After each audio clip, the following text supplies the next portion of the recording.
हाँ जी बच्चों, अब हमारे को नेक्स्ट सेक्शन करना है, सेक्शन 80 सीसीई। 80 सीसीई क्या कहता है? तीनों का कॉम्बिनेशन। कौन से सेक्शन का? 80 सी, ट्रिपल सी और सीसीडी 1। ठीक है जी। इन तीनों का जो अमाउंट है, जो इनके अंदर 1,50,000 ईच लिखा हुआ है, 80 सीसीई उसके अंदर कहता है कि सर ये अमाउंट जो है ये 1.5 लाख मैक्सिमम, उससे ज्यादा नहीं जा सकता। ये 1.5 लाख रुपए मैक्सिमम, उससे ज्यादा नहीं जा सकता। साथ में एक और चीज बोलता है कि यहाँ पे जो 80 सीसीडी 1 बी के अंदर ₹50,000 का एक्स्ट्रा अमाउंट लिखा हुआ था, 80 सीसीडी 1 बी का जो एक्स्ट्रा अमाउंट 50,000 का हम लोगों ने लास्ट क्लास में देखा था, वो इस 1.5 लाख रुपए की लिमिट के अंदर नहीं आता। मतलब उसको हमने बाहर रखा हुआ है। तो 80 सी, सीसीसी और सीसीडी 1 का मैक्सिमम अमाउंट कितना होता है? 1,50,000। मतलब इससे ज्यादा नहीं जा सकता, रिस्ट्रिक्ट करता है ये। और 80 सीसीडी 1 बी एक्स्ट्रा हमें मिलेगा सर 50,000 रुपीज, अप टू ₹50,000। ठीक है जी, जो कि इस 1.5 लाख की लिमिट से बाहर है। अच्छा जी, अब यहाँ पे ये चीज आप समझ सकते हैं कि 80 सी के अंदर 1.5 लाख की डिडक्शन, 80 ट्रिपल सी के अंदर 1.5 लाख की डिडक्शन, और 80 सीसीडी 1 के अंदर 10% ऑफ सैलरी मिला करके 1.5 लाख से ऊपर नहीं जा सकती। और एडिशनल डिडक्शन अगर मिली हुई है 80 सीसीडी 1 बी की 50,000 तक की, उसके ऊपर ये चीज एप्लीकेबल नहीं है। दैट मीन्स हम ये कहते हैं कि ये 50,000 रुपीज मिल सकता है। और 80 सीसीडी 2 के अंदर हमारे पास में जो 10% of salary of employers contribution है, जो ऊपर ऐड हो चुकी है ग्रॉस सैलरी के अंदर, वो भी हमारा 10% ऑफ सैलरी इस चीज के ऊपर एप्लीकेबल नहीं होता, यानी कि वो भी मिल सकता है। अब ऐसा ही एक क्वेश्चन मैंने आपको लास्ट क्लास में करवाया था, जिसके अंदर कि हमने एडजस्टमेंट करना सीख लिया था। यही क्वेश्चन यहाँ पे इस तरीके से दिया हुआ है, आप इसको कर सकते हैं। लास्ट क्लास में हम लोग ये कर चुके हैं।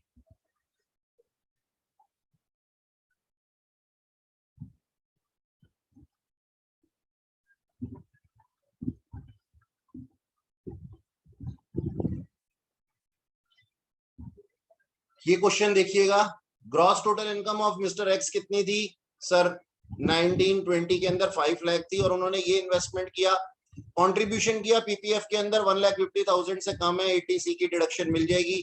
पेमेंट ऑफ ट्यूशन फी की है अभी हमारे पास में 45,000 किया है, तो ये भी 80 के अंदर आता है, रिस्ट्रिक्ट हो जाएगा 1,50,000 तक। रीपेमेंट ऑफ हाउसिंग लोन किया है, ये भी 80 के अंदर आता है।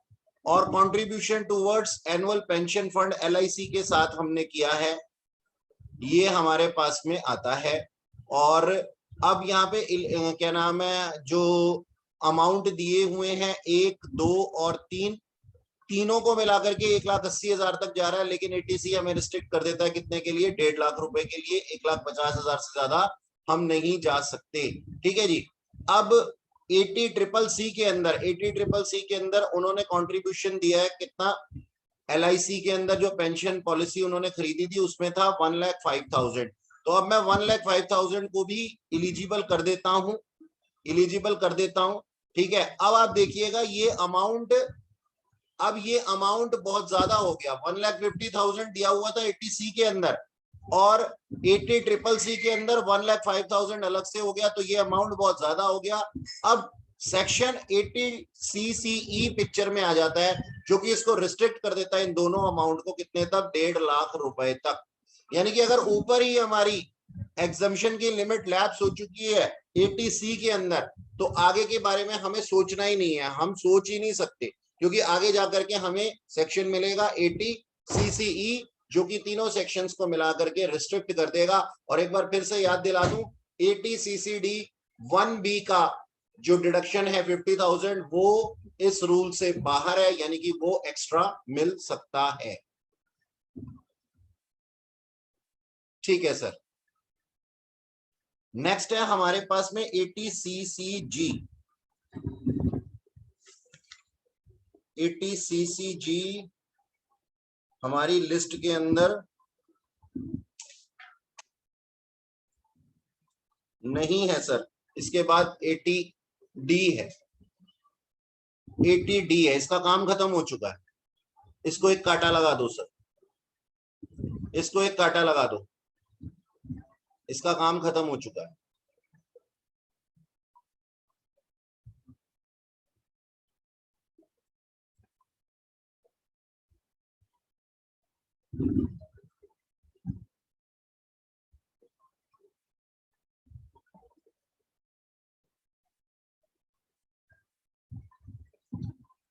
एटीडी क्या कहता है सर? एटीडी हमें डिडक्शन है, हमारी डिडक्शन है किससे रिलेटेड?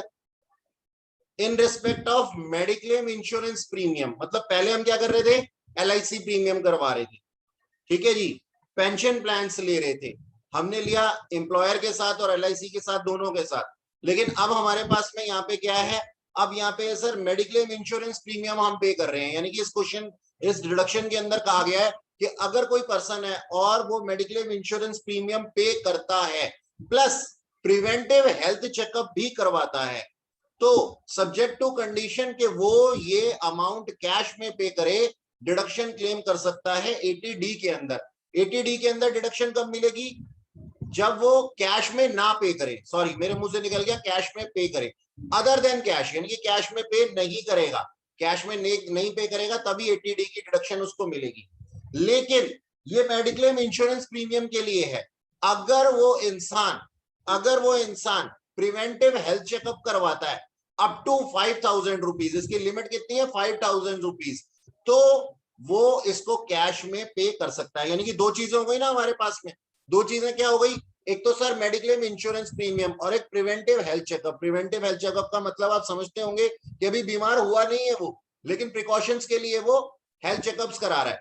तो हम कहते हैं मेडिक्लेम इंश्योरेंस प्रीमियम आपको पे करना है सर अदर देन कैश, और प्रिवेंटिव हेल्थ चेकअप जिसकी की लिमिट 5,000 है, 5,000 से ज्यादा प्रिवेंटिव हेल्थ चेकअप करवाओगे तो आपके पास में ये अलाउड नहीं होंगे। और ये चाहे कैश में हो चाहे चेक में हो, इससे कोई फर्क नहीं पड़ता, ठीक है।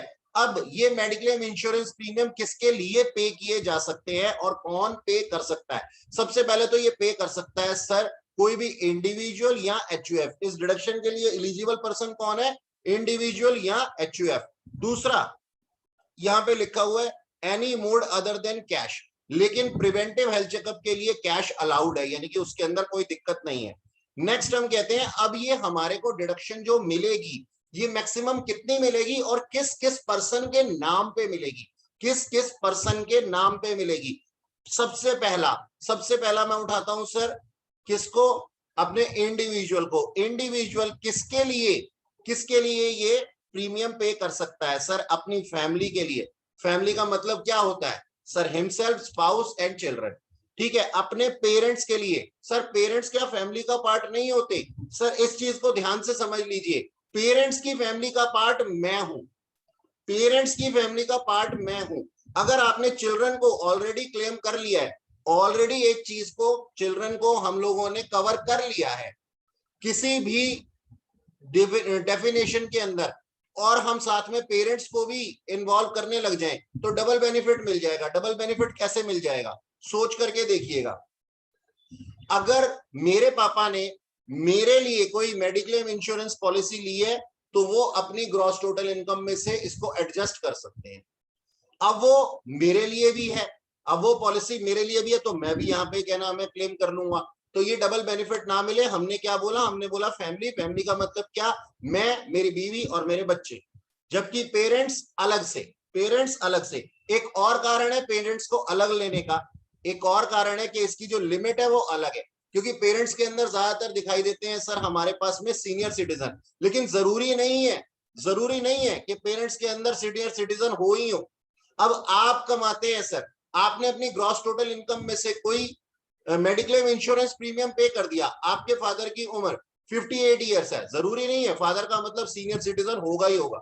मतलब कई बच्चे अपने दिमाग में ये बात लेकर के चलते हैं कि फादर के लिए इंश्योरेंस प्रीमियम पे कर दिया तो उसकी लिमिट वो सीनियर सिटीजन वाली लगा देते हैं। नहीं सर, नहीं, कोई जरूरत नहीं है, सीनियर सिटीजन जरूरी नहीं है, unless and until not given in question. वहां पे लिखा हुआ होगा कि सर फादर के लिए मैंने अपना इंश्योरेंस प्रीमियम पे किया है, तो फादर जो है वो सीनियर सिटीजन है या नहीं। अच्छा, सीनियर सिटीजन ऐसा नहीं है सिर्फ फादर के जैसे ही हो सकते, फादर ही हो सकते हैं सिर्फ सीनियर सिटीजन। सीनियर सिटीजन में स्पाउस भी आ सकते हैं, मैं खुद भी आ सकता हूँ। हो सकता है मेरी उम्र जो है वो 70 ईयर्स है, मैंने मेडिक्लेम इंश्योरेंस प्रीमियम पे किया था अपने लिए, अपनी वाइफ के लिए। तो आप अपने दिमाग में ये बिल्कुल मत रखना कि senior citizen word is restricted up to father और मदर्स, वहां पे नहीं भी हो सकता और अपने लिए हो भी सकता है। तो जब तक ना लिखा हुआ हो तब तक उसको सीनियर सिटीजन नहीं मानना। ओके सर, तो ये किस किस के लिए, ये बेनिफिट किस किस के लिए? एक तो फैमिली के लिए, पेरेंट्स के लिए, और हिंदू अनडिवाइडेड फैमिली में किसी भी मेंबर के लिए है, किसी भी मेंबर के, ठीक है जी, कोई भी मेंबर हिंदू अनडिवाइडेड फैमिली का। ओके सर, अब मेडिक्लेम इंश्योरेंस प्रीमियम पे किया गया है अगर फैमिली के लिए, पेरेंट्स के लिए, या हिंदू अनडिवाइडेड फैमिली के केस में मेंबर के लिए, अलाउड है सर, आता है इस सेक्शन के अंदर। अगर कंट्रीब्यूशन किया गया है सेंट्रल गवर्नमेंट की किसी हेल्थ स्कीम में, हाँ शायद मैं ये बात बोलना भूल गया था कि यहाँ पे डिडक्शन किस चीज की क्लेम की जा सकती है, मेडिक्लेम इंश्योरेंस प्रीमियम की, या फिर इस पर्सन ने कोई कंट्रीब्यूशन किया हो अपना, यानी कि पैसे दिए हो, कोई सेंट्रल गवर्नमेंट की हेल्थ स्कीम के अंदर कंट्रीब्यूशन करते हैं, जैसे सीजीएचएस होता है, जैसे और कोई होती है सेंट्रल गवर्नमेंट की कोई भी स्कीम, तो उसके अंदर उसने क्या किया, अपना कोई कंट्रीब्यूशन किया, तो भी वो mediclaim insurance premium under section 80D के अंदर, डिडक्शन अंडर सेक्शन 80D के अंदर एलिजिबल है। तो इस पर्सन ने क्या किया है, इस पर्सन ने किया है सर अपना contribution towards mediclaim insurance premium for family, for parents, मैं, मेरी वाइफ और मेरे बच्चे फैमिली के अंदर, और या फिर पेरेंट्स, अलाउड है सर। अगर इसने कंट्रीब्यूशन किया है सेंट्रल गवर्नमेंट की हेल्थ स्कीम में, सीजीएचएस के अंदर, तो सर मैं आप लोगों को बता दूं, इसके अंदर सिर्फ और सिर्फ आपके सीजीएचएस का कार्ड बनता है, आपके सीजीएचएस का कार्ड बनता है, और आपने, अगर आपके फैमिली से कोई सेंट्रल गवर्नमेंट का एम्प्लॉय है, तो सेंट्रल गवर्नमेंट के एम्प्लॉय आपको बताते हैं उस कार्ड के ऊपर किसका नाम लिखा हुआ होता है, आपका, आपके स्पाउस का और आपके बच्चों का, ठीक है जी। पेरेंट्स के लिए नहीं होता, पेरेंट्स के लिए नहीं होता। तो देखो यहाँ पे पेरेंट्स को डिसअलाउड कर रखा है, काटा मारा हुआ है। और हिंदू अनडिवाइडेड फैमिली, नहीं सर, बिल्कुल नहीं, कोई भी मेंबर के लिए ये खुले नहीं है रास्ते। हिंदू अनडिवाइडेड फैमिली है तो हिंदू अनडिवाइडेड फैमिली की तरह नहीं, आपको इंडिविजुअल की तरह से बेनिफिट लेना होगा। डन। अच्छा, प्रिवेंटिव हेल्थ चेकअप अगर आप कराते हैं, प्रिवेंटिव हेल्थ चेकअप कराते हैं, अपना करा सकते हैं, स्पाउस का करा सकते हैं, बच्चों का करा सकते हैं, पेरेंट्स का करा सकते हैं, किसी का भी करा सकते हैं, लेकिन हिंदू अनडिवाइडेड फैमिली के लिए ये बेनिफिट अलाउड नहीं है कि वो किसी भी मेंबर का कर दे। तो स्ट्रेट अवे मेरे दिमाग में जो बातें आती हैं सर, कि सर मैं कैटेगराइज करता हूं दो पर्सन में कैटेगराइज करता हूं। नंबर 1 मैं बोलता हूं सर इंडिविजुअल, नंबर 2 मैं बोलता हूं हिंदू अनडिवाइडेड फैमिली। एक पर्सन जो है वो किसके लिए पे कर सकता है, वो पे कर सकता है मेडिक्लेम इंश्योरेंस प्रीमियम, किसके लिए, पेरेंट्स के लिए, फैमिली के लिए, पेरेंट्स के लिए और फैमिली के लिए। लेकिन हिंदू अनडिवाइडेड फैमिली का करता जो है वो अपनी हिंदू अनडिवाइडेड फैमिली के लिए मेडिक्लेम इंश्योरेंस प्रीमियम पे कर सकता है क्या? हाँ सर, कर सकता है। दूसरी चीज sir, contribution towards CGHS, CGHS के अंदर कंट्रीब्यूशन कौन कर सकता है? सीजीएचएस के अंदर कंट्रीब्यूशन कर सकता है सर हमारा पर्सन, अपने लिए, अपनी वाइफ के लिए, यानी कि फैमिली के लिए, बच्चों के लिए, ठीक है जी। और इसके अंदर पेमेंट पेरेंट्स अलाउड नहीं है, पेरेंट्स अलाउड नहीं है, क्योंकि सीजीएचएस की स्कीम सिर्फ फैमिली के लिए होती है। फैमिली के अंदर कौन आता है सर? मैं, स्पाउस और बच्चे। नेक्स्ट, प्रिवेंटिव हेल्थ चेकअप करवाए हैं, ठीक है सर, प्रिवेंटिव हेल्थ चेकअप किसी का भी करवाया जा सकता है, फैमिली का भी और पेरेंट्स का भी, फैमिली का भी और पेरेंट्स का भी। हिंदू अनडिवाइडेड फैमिली के अंदर ये बेनिफिट अलाउड नहीं है, ठीक है सर। यहां तक कि किसी को कोई दिक्कत किसी में?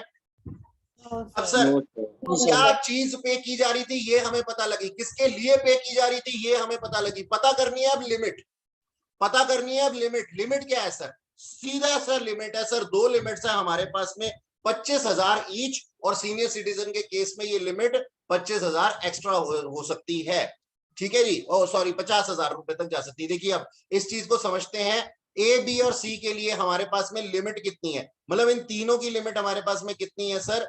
25,000 रुपए। 25,000 रुपए किसके लिए? फैमिली के लिए। पेरेंट्स के लिए 25,000 रुपए, सीनियर सिटीजन नहीं है अभी पेरेंट्स, और हिंदू अनडिवाइडेड फैमिली के लिए 25,000 रुपए, ठीक है सर। एडिशनल डिडक्शन, ध्यान से देखना इसको, additional deduction on A when mediclaim insurance policy is taken on senior citizen, senior citizen के लिए किया गया है। यानी कि मैं कौन हूं? सीनियर सिटीजन हूं, मैंने कोई मेडिक्लेम इंश्योरेंस पॉलिसी ली है अपने लिए, तो मेरे पास में क्या हो जाएगा 25,000 रुपए। अब मैंने एक मेडिक्लेम इंश्योरेंस पॉलिसी ले रखी है, दो पॉलिसी ले रखी है, ध्यान से सुनना मेरी बात। दो पॉलिसी ले रखी है, एक में मैंने कवर कर रखा है स्पाउस को जो कि सीनियर सिटीजन नहीं है, एक में मैंने कवर कर रखा है स्पाउस को जो कि सीनियर सिटीजन नहीं है, और बच्चे तो बिल्कुल भी सीनियर सिटीजन नहीं है। उनके नाम पे मैंने एक मेडिक्लेम इंश्योरेंस पॉलिसी ले रखी है, ठीक है सर। वहां पे उनकी पॉलिसी का प्रीमियम कितना सर 25,000 रुपए। और अगर मैं एज अ सीनियर सिटीजन अपने लिए एक सेपरेट पॉलिसी ले रहा हूं तो उसके लिए लिमिट कितनी 25,000 रुपए। टोटल कितना मिल जाएगा सर मैक्सिमम डिडक्शन 50,000 रुपए। दो पॉलिसी ले ली ना, दो पॉलिसी ले ली ना, 50,000 रुपए, ठीक है सर। पेरेंट्स के लिए सेम चीज जो मैंने बोली वही हो सकती है, क्योंकि पेरेंट्स ज्यादातर सीनियर सिटीजन होते हैं, ऐसा देखा जाता है। क्वेश्चन में बोला गया हो तभी आप इसको सीनियर सिटीजन मानेंगे, अदरवाइज नहीं मानेंगे। Okay sir. ठीक सर। और यहाँ पे मेंबर ऑफ एचयूएफ, उसमें से किसी भी पर्सन ने, मतलब वहां पे अगर हमने दो पॉलिसी ले रखी है तो प्रीमियम का मैक्सिमम डिडक्शन कितना लिया जा सकता है सर 50,000 रुपए तक, यानी कि एडिशनल 25,000 रुपए, एडिशनल 25,000 रुपए मेरे पास में अलाउड है in case of senior citizen if given in question. अच्छा सर, ये बात हमें समझ में आ गई। अब एक चीज मैं आपसे पूछूंगा, मैं इंडिविजुअल, मैं कौन इंडिविजुअल, मैंने एक पॉलिसी ली जिसमें खुद को कवर किया, वाइफ को कवर किया, बच्चों को कवर किया, उसका मेडिक्लेम इंश्योरेंस प्रीमियम मैंने पे किया सर 30,000 रुपए। डिडक्शन कितनी अवेलेबल है सर 25,000 रुपए। तो 30 नहीं मिलेगा 25 मिलेगा, 30 नहीं मिलेगा 25 मिलेगा। Done sir. मान लो मैंने इंश्योरेंस प्रीमियम पे किया है उस पॉलिसी के ऊपर, कितना 18,000 रुपए, तो 25,000 दे दोगे क्या? नहीं सर, अब तो 25,000 रुपए लिखा हुआ, 18,000 रुपए ही मिलेगा। डन। अच्छा, मेरे दिमाग में आया, मैंने कहा एक पॉलिसी में अपने पेरेंट्स के लिए भी ले लेता हूं जिसमें कि दोनों को कवर कर दिया, वहां पे मैंने इंश्योरेंस प्रीमियम पे किया, वहां मैंने इंश्योरेंस प्रीमियम पे किया सर 40,000 रुपए। रिस्ट्रिक्टेड है कितना 25,000 रुपए तक, 25,000 रुपए तक सीनियर सिटीजन के लिए एडिशनल बात समझ में आई? एडिशनली 25,000 रुपए। मैक्सिमम डिडक्शन कितनी मिल जाएगी 25। अपनी वाली पॉलिसी जिसके अंदर मैं, मेरी वाइफ और मेरे बच्चे कवर्ड है, और सीनियर सिटीजन अगर माता पिता हैं तो 25,000 रुपए की और मिल जाएगी। अच्छा सर, अब ये नंबर 2 पॉइंट को पढ़ना एक बारी, मैं आपको इसका कारण पूछने वाला हूं। लिखा गया mediclaim expenditure on the health of senior citizen if no medical insurance premium is paid on the health, तो अलाउड है। बताओ जी सर, ये हमारे पास में क्या है? सुपर सीनियर सिटीजन का मतलब क्या होता है? सबसे पहले मैं आपको बता दूं, 80 से ऊपर। मैं कौन हूं, आप कौन हो सर? हम नॉर्मल है, अदर्स में आते हैं। कब तक सर? 60 साल तक। 60 के बाद में हम कहां पे आने लग जाएंगे सर? सीनियर सिटीजन में। कब तक? जब तक हम 80 पे नहीं पहुंच जाते। 80 के बाद कहां पे sir? Super senior citizen, very senior citizen में हम आ जाएंगे। ठीक है सर, अब हम आ जाएंगे। तो यहाँ पे क्या लिखा हुआ है नंबर 2 के अंदर? नंबर 1 का पॉइंट तो हमें समझ में आ गया। नंबर 2 के अंदर एक बात लिखा हुआ है, कहता है अगर मैंने मान लो अपने दादाजी के लिए, जिनकी की उम्र 96 ईयर्स है, सबसे पहली मेरी बात 96 ईयर्स के पर्सन को कोई मेडिक्लेम इंश्योरेंस पॉलिसी देगा क्या? नहीं देगा। वो कहेंगे नहीं जी बाबा जी जाओ, हमें तो पक्का पता है कि ये मेडिक्लेम इंश्योरेंस प्रीमियम पक्का ही, आपकी पॉलिसी पक्का ही मैच्योर हो जाएगी। मेडिक्लेम इंश्योरेंस पॉलिसी के अंदर ये नहीं होता कि भाई चलती जा रही है, एक साल कुछ नहीं हुआ तो वो लैप्स, खत्म। तो कुछ भी हो सकता है 96 ईयर्स के पर्सन के साथ में, तो कोई नहीं देता सर। तो इसीलिए यहाँ पे क्या लिखा हुआ है कि मेडिकल एक्सपेंडिचर। अब हमने मेडिक्लेम इंश्योरेंस पॉलिसी नहीं बोली, मेडिकल प्रीमियम नहीं बोला, हमने क्या बोला? Medical expenditure on the health of super senior citizen if no medical insurance premium is paid on his health. तो तीनों में ये अलाउड है, कबूल है। ठीक है जी, बात समझ में आ गई? Yes sir. अच्छा जी, लेकिन मैक्सिमम कितना होगा? 50,000 लिखा हुआ है। अब मेरी बात एक बार फिर से ध्यान से सुन लो, कहीं तुम सोचो 25 25 25 75। नहीं जी नहीं, बिल्कुल नहीं। एक और बार सुन लो मेरी बात। एक पॉलिसी अपने लिए ली, एक पॉलिसी अपने लिए ली जिसके अंदर मैं, मेरी बीवी और मेरे बच्चे थे। दूसरी पॉलिसी मम्मी पापा के लिए ले ली, वो सीनियर सिटीजन थे। तीसरी पॉलिसी दादा दादी के लिए ले ली। सर पहले तो दे कैसे दोगे आप? नहीं लेगी। पॉलिसी की बात नहीं हो रही।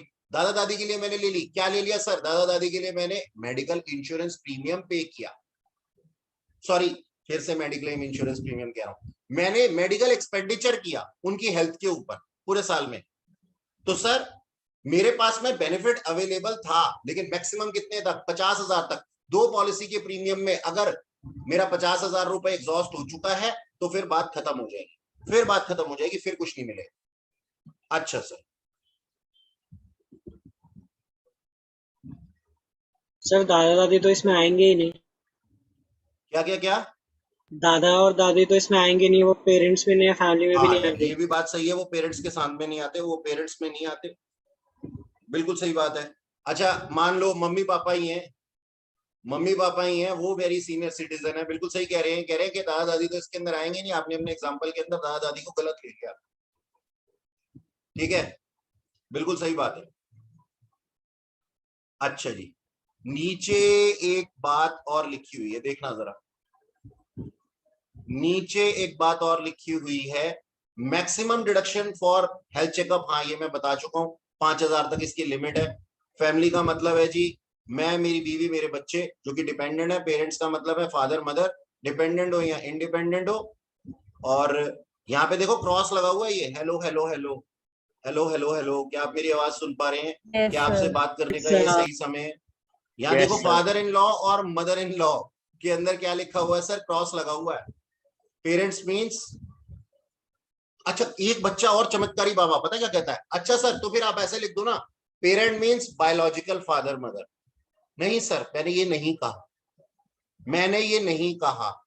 स्टेप फादर, स्टेप क्या नाम है, मदर इसके अंदर अलाउड है, लेकिन फादर इन लॉ और मदर इन लॉ को रिस्ट्रिक्ट किया गया। ठीक है सर, नेक्स्ट। Yes, sir. अच्छा जी, हाँ एक बात और, एक बात और, ये वाली लाइन बहुत अच्छी है। देखो कभी कभी क्या होता है इंश्योरेंस स्कीम के अंदर ना, इंश्योरेंस पॉलिसी के अंदर ना, मैं लमसम अमाउंट पे कर देता हूँ प्रीमियम का। जैसे कि फॉर 5 इयर्स मैंने उनको ना लमसम अमाउंट पे कर दिया, हर साल का प्रीमियम था 20,000 रुपए, मैंने उनको लमसम अमाउंट, मैंने कहा यार कुछ कंसेशन दे दो, लमसम अमाउंट दूंगा, तो मैंने उनको 90,000 पे कर दिया। 5 साल का बनता था 1,00,000, उन्होंने कहा कि अच्छा 90,000 रुपए दे दो, 5 साल के लिए सिक्योर कर दो। तो सर प्रोपोर्शनेटली ले लेंगे हर साल, 90 को डिवाइड करेंगे 5 से, तब डिडक्शन मिलेगी। ठीक सर, प्रोपोर्शनेटली मिलेगा वहां पे। Yes, sir. Yes. Okay, next question हमारे पास में ये दिया हुआ है। वैसे तो मैं क्वेश्चन की कोई जरूरत नहीं है, अभी इतना गला फाड़ फाड़ के मैं अच्छी तरह से बता चुका हूं, फिर भी एक बार देख लेते हैं। मिस्टर ए जिनकी की एज 40 साल है, उन्होंने मेडिक्लेम इंश्योरेंस प्रीमियम पे किया है 20,000 रुपए 18-19 के अंदर इंश्योर करने के लिए health of himself and spouse. ठीक है जी, he also paid insurance premium 47,000, underline the word 47,000 during the year to insure the health of his father, जिनकी की एज सीनियर सिटीजन होने की वजह से 63 ईयर है, जो कि उनके ऊपर डिपेंडेंट नहीं है। बोलो सर, डिपेंडेंट नहीं है तो क्या हो गया सर? चाहे डिपेंडेंट हो चाहे इंडिपेंडेंट हो, मिलता है। He contributed 3,600 towards Yes, sir. CGHS during the year. He has incurred 3,000 in cash. हाँ सर 3,000 कर सकते हो, 7,000 करते तो 5,000 तक रिस्ट्रिक्टेड हो जाते। फॉर प्रिवेंटिव हेल्थ चेकअप, ठीक है जी, अपने लिए अपने स्पाउस के लिए। फॉर हिमसेल्फ एंड स्पाउस के लिए कितना? 4,000। देखो हो गया ना 7,000, 7,000 रुपए रिस्ट्रिक्ट हो जाएंगे कहां तक सर? 5,000 रुपए तक, by cheque on preventive health checkup of his father. एक बार फिर से पढ़ता हूं इस लाइन को, शायद मैंने कुछ गलत पढ़ लिया। लिखा है he incurred ₹3,000 in cash on preventive health checkup of himself and spouse। अपने और बीवी के लिए उन्होंने 3,000 रुपए खर्च किए, और साथ ही पापा के हेल्थ चेकअप के लिए 4,000 रुपए अलग से उन्होंने क्या नाम है खर्च किए। ठीक है सर, अब कंप्यूट द डिडक्शन। पहले मेरे को एक बात बताओ, यहां पे चलो ऊपर, ये देखो preventive health checkup parents allowed है क्या? बोलो। Allowed है सर। Yes, sir. Allowed है।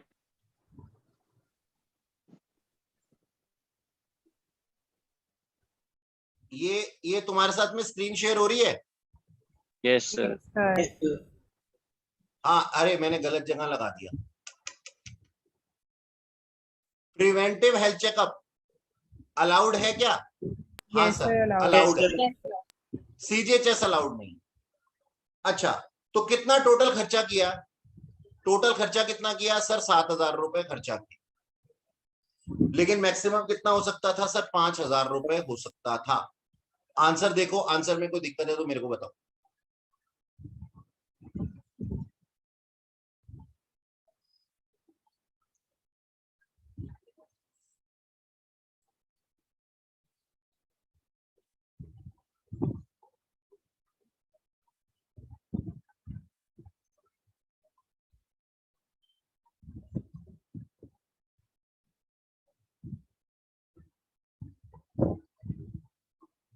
सो इसमें डिडक्शन 75,000 तक दिया हुआ है, बट ऊपर लिखा maximum combined deduction of 1 and 2 is 50,000। क्या सर? आंसर में डिडक्शन 75,000 दिया है, बट ऊपर एटीडी के अंदर दिया हुआ 50,000।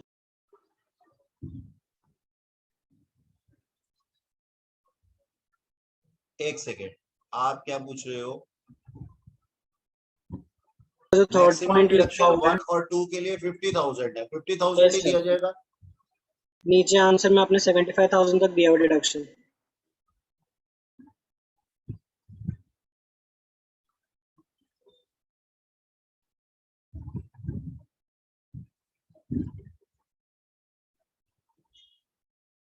मैं इसको ठीक करता हूं, एक minute. Premium paid and mediclaim insurance premium, mediclaim insurance premium paid spouse के लिए, ठीक है सर। सीजीएचएस अपने लिए किया है, प्रिवेंटिव हेल्थ चेकअप 3,000, और रिमेनिंग कितना रह गया? 1,400, ठीक है, और 25,000 तक आ गया। फादर जो कि सीनियर सिटीजन है, उनका 47,000 हमने पे कर दिया।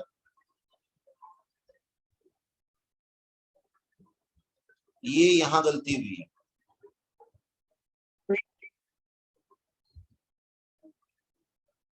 अमाउंट पेड 47,000, तो ये है 25,000, ठीक है। और हेल्थ चेकअप के लिए 4,000 था, 3,000 अलाउड था कैश में, और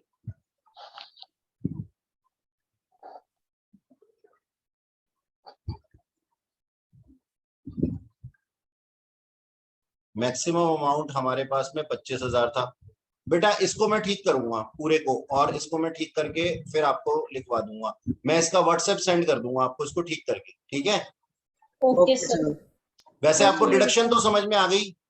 यस सर। एक चीज पूछनी थी हाँ बोलो बेटा, पूछो। सर। जैसे अगर पेरेंट्स का करा रहे हो तो अपने लिए 25 और पेरेंट्स के लिए 25, या फिर आप सिर्फ 25? नहीं, दोनों के लिए 25-25। Okay sir.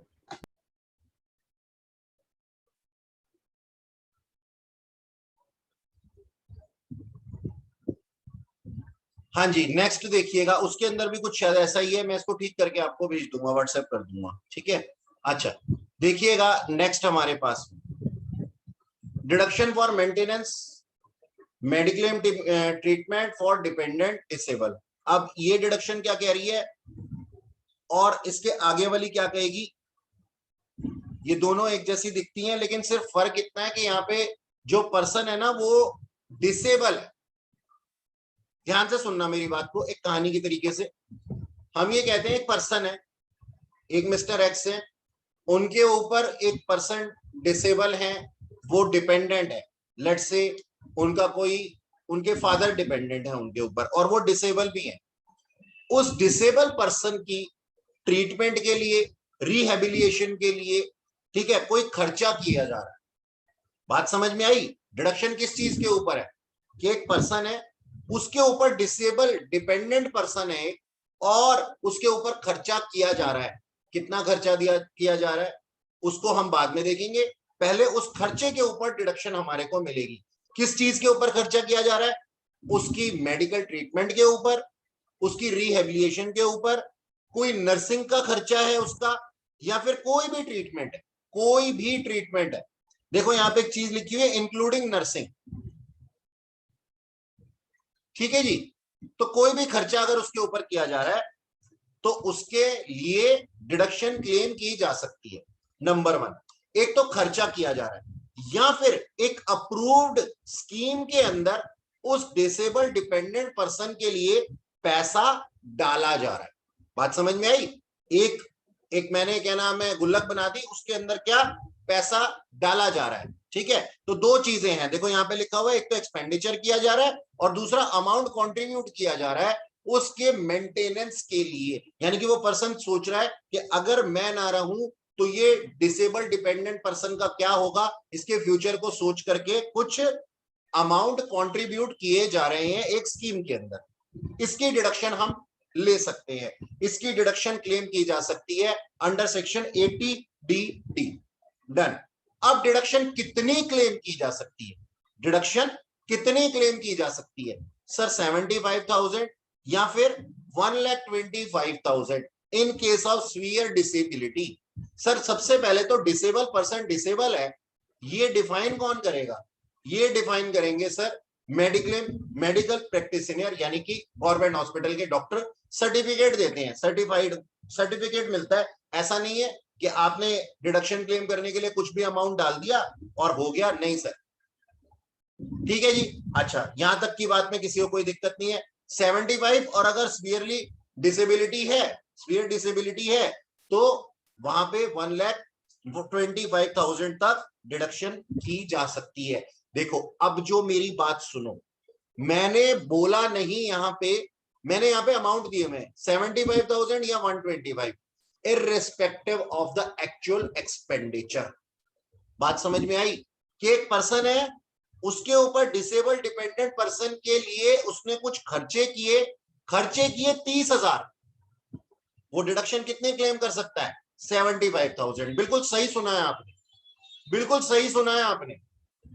30,000 उसने खर्चे किए हैं और वो 75,000 क्लेम कर सकता है। और अगर इससे इसकी डिसेबिलिटी ज्यादा है, सीवियर है, तो 1,25,000 इररिस्पेक्टिव ऑफ द फैक्ट कि एक्चुअल एक्सपेंडिचर कितना था।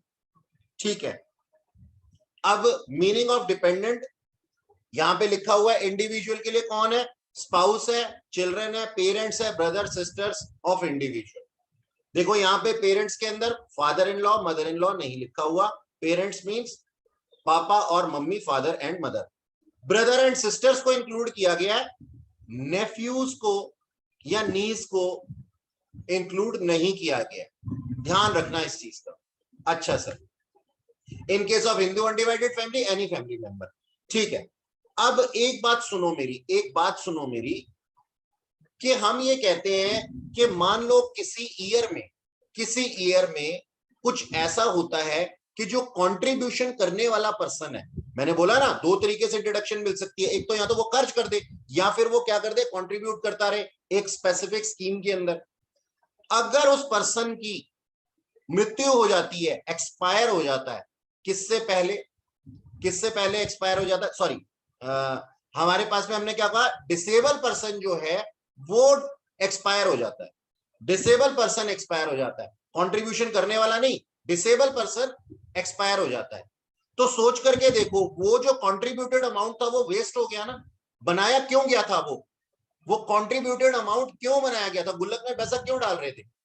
वो ये सोच रहा था पर्सन जो डिडक्शन क्लेम कर रहा है कि अगर मैं ना रहूं तो मेरे बाद ये पैसा किसके काम आएगा? डिसेबल पर्सन के काम आएगा।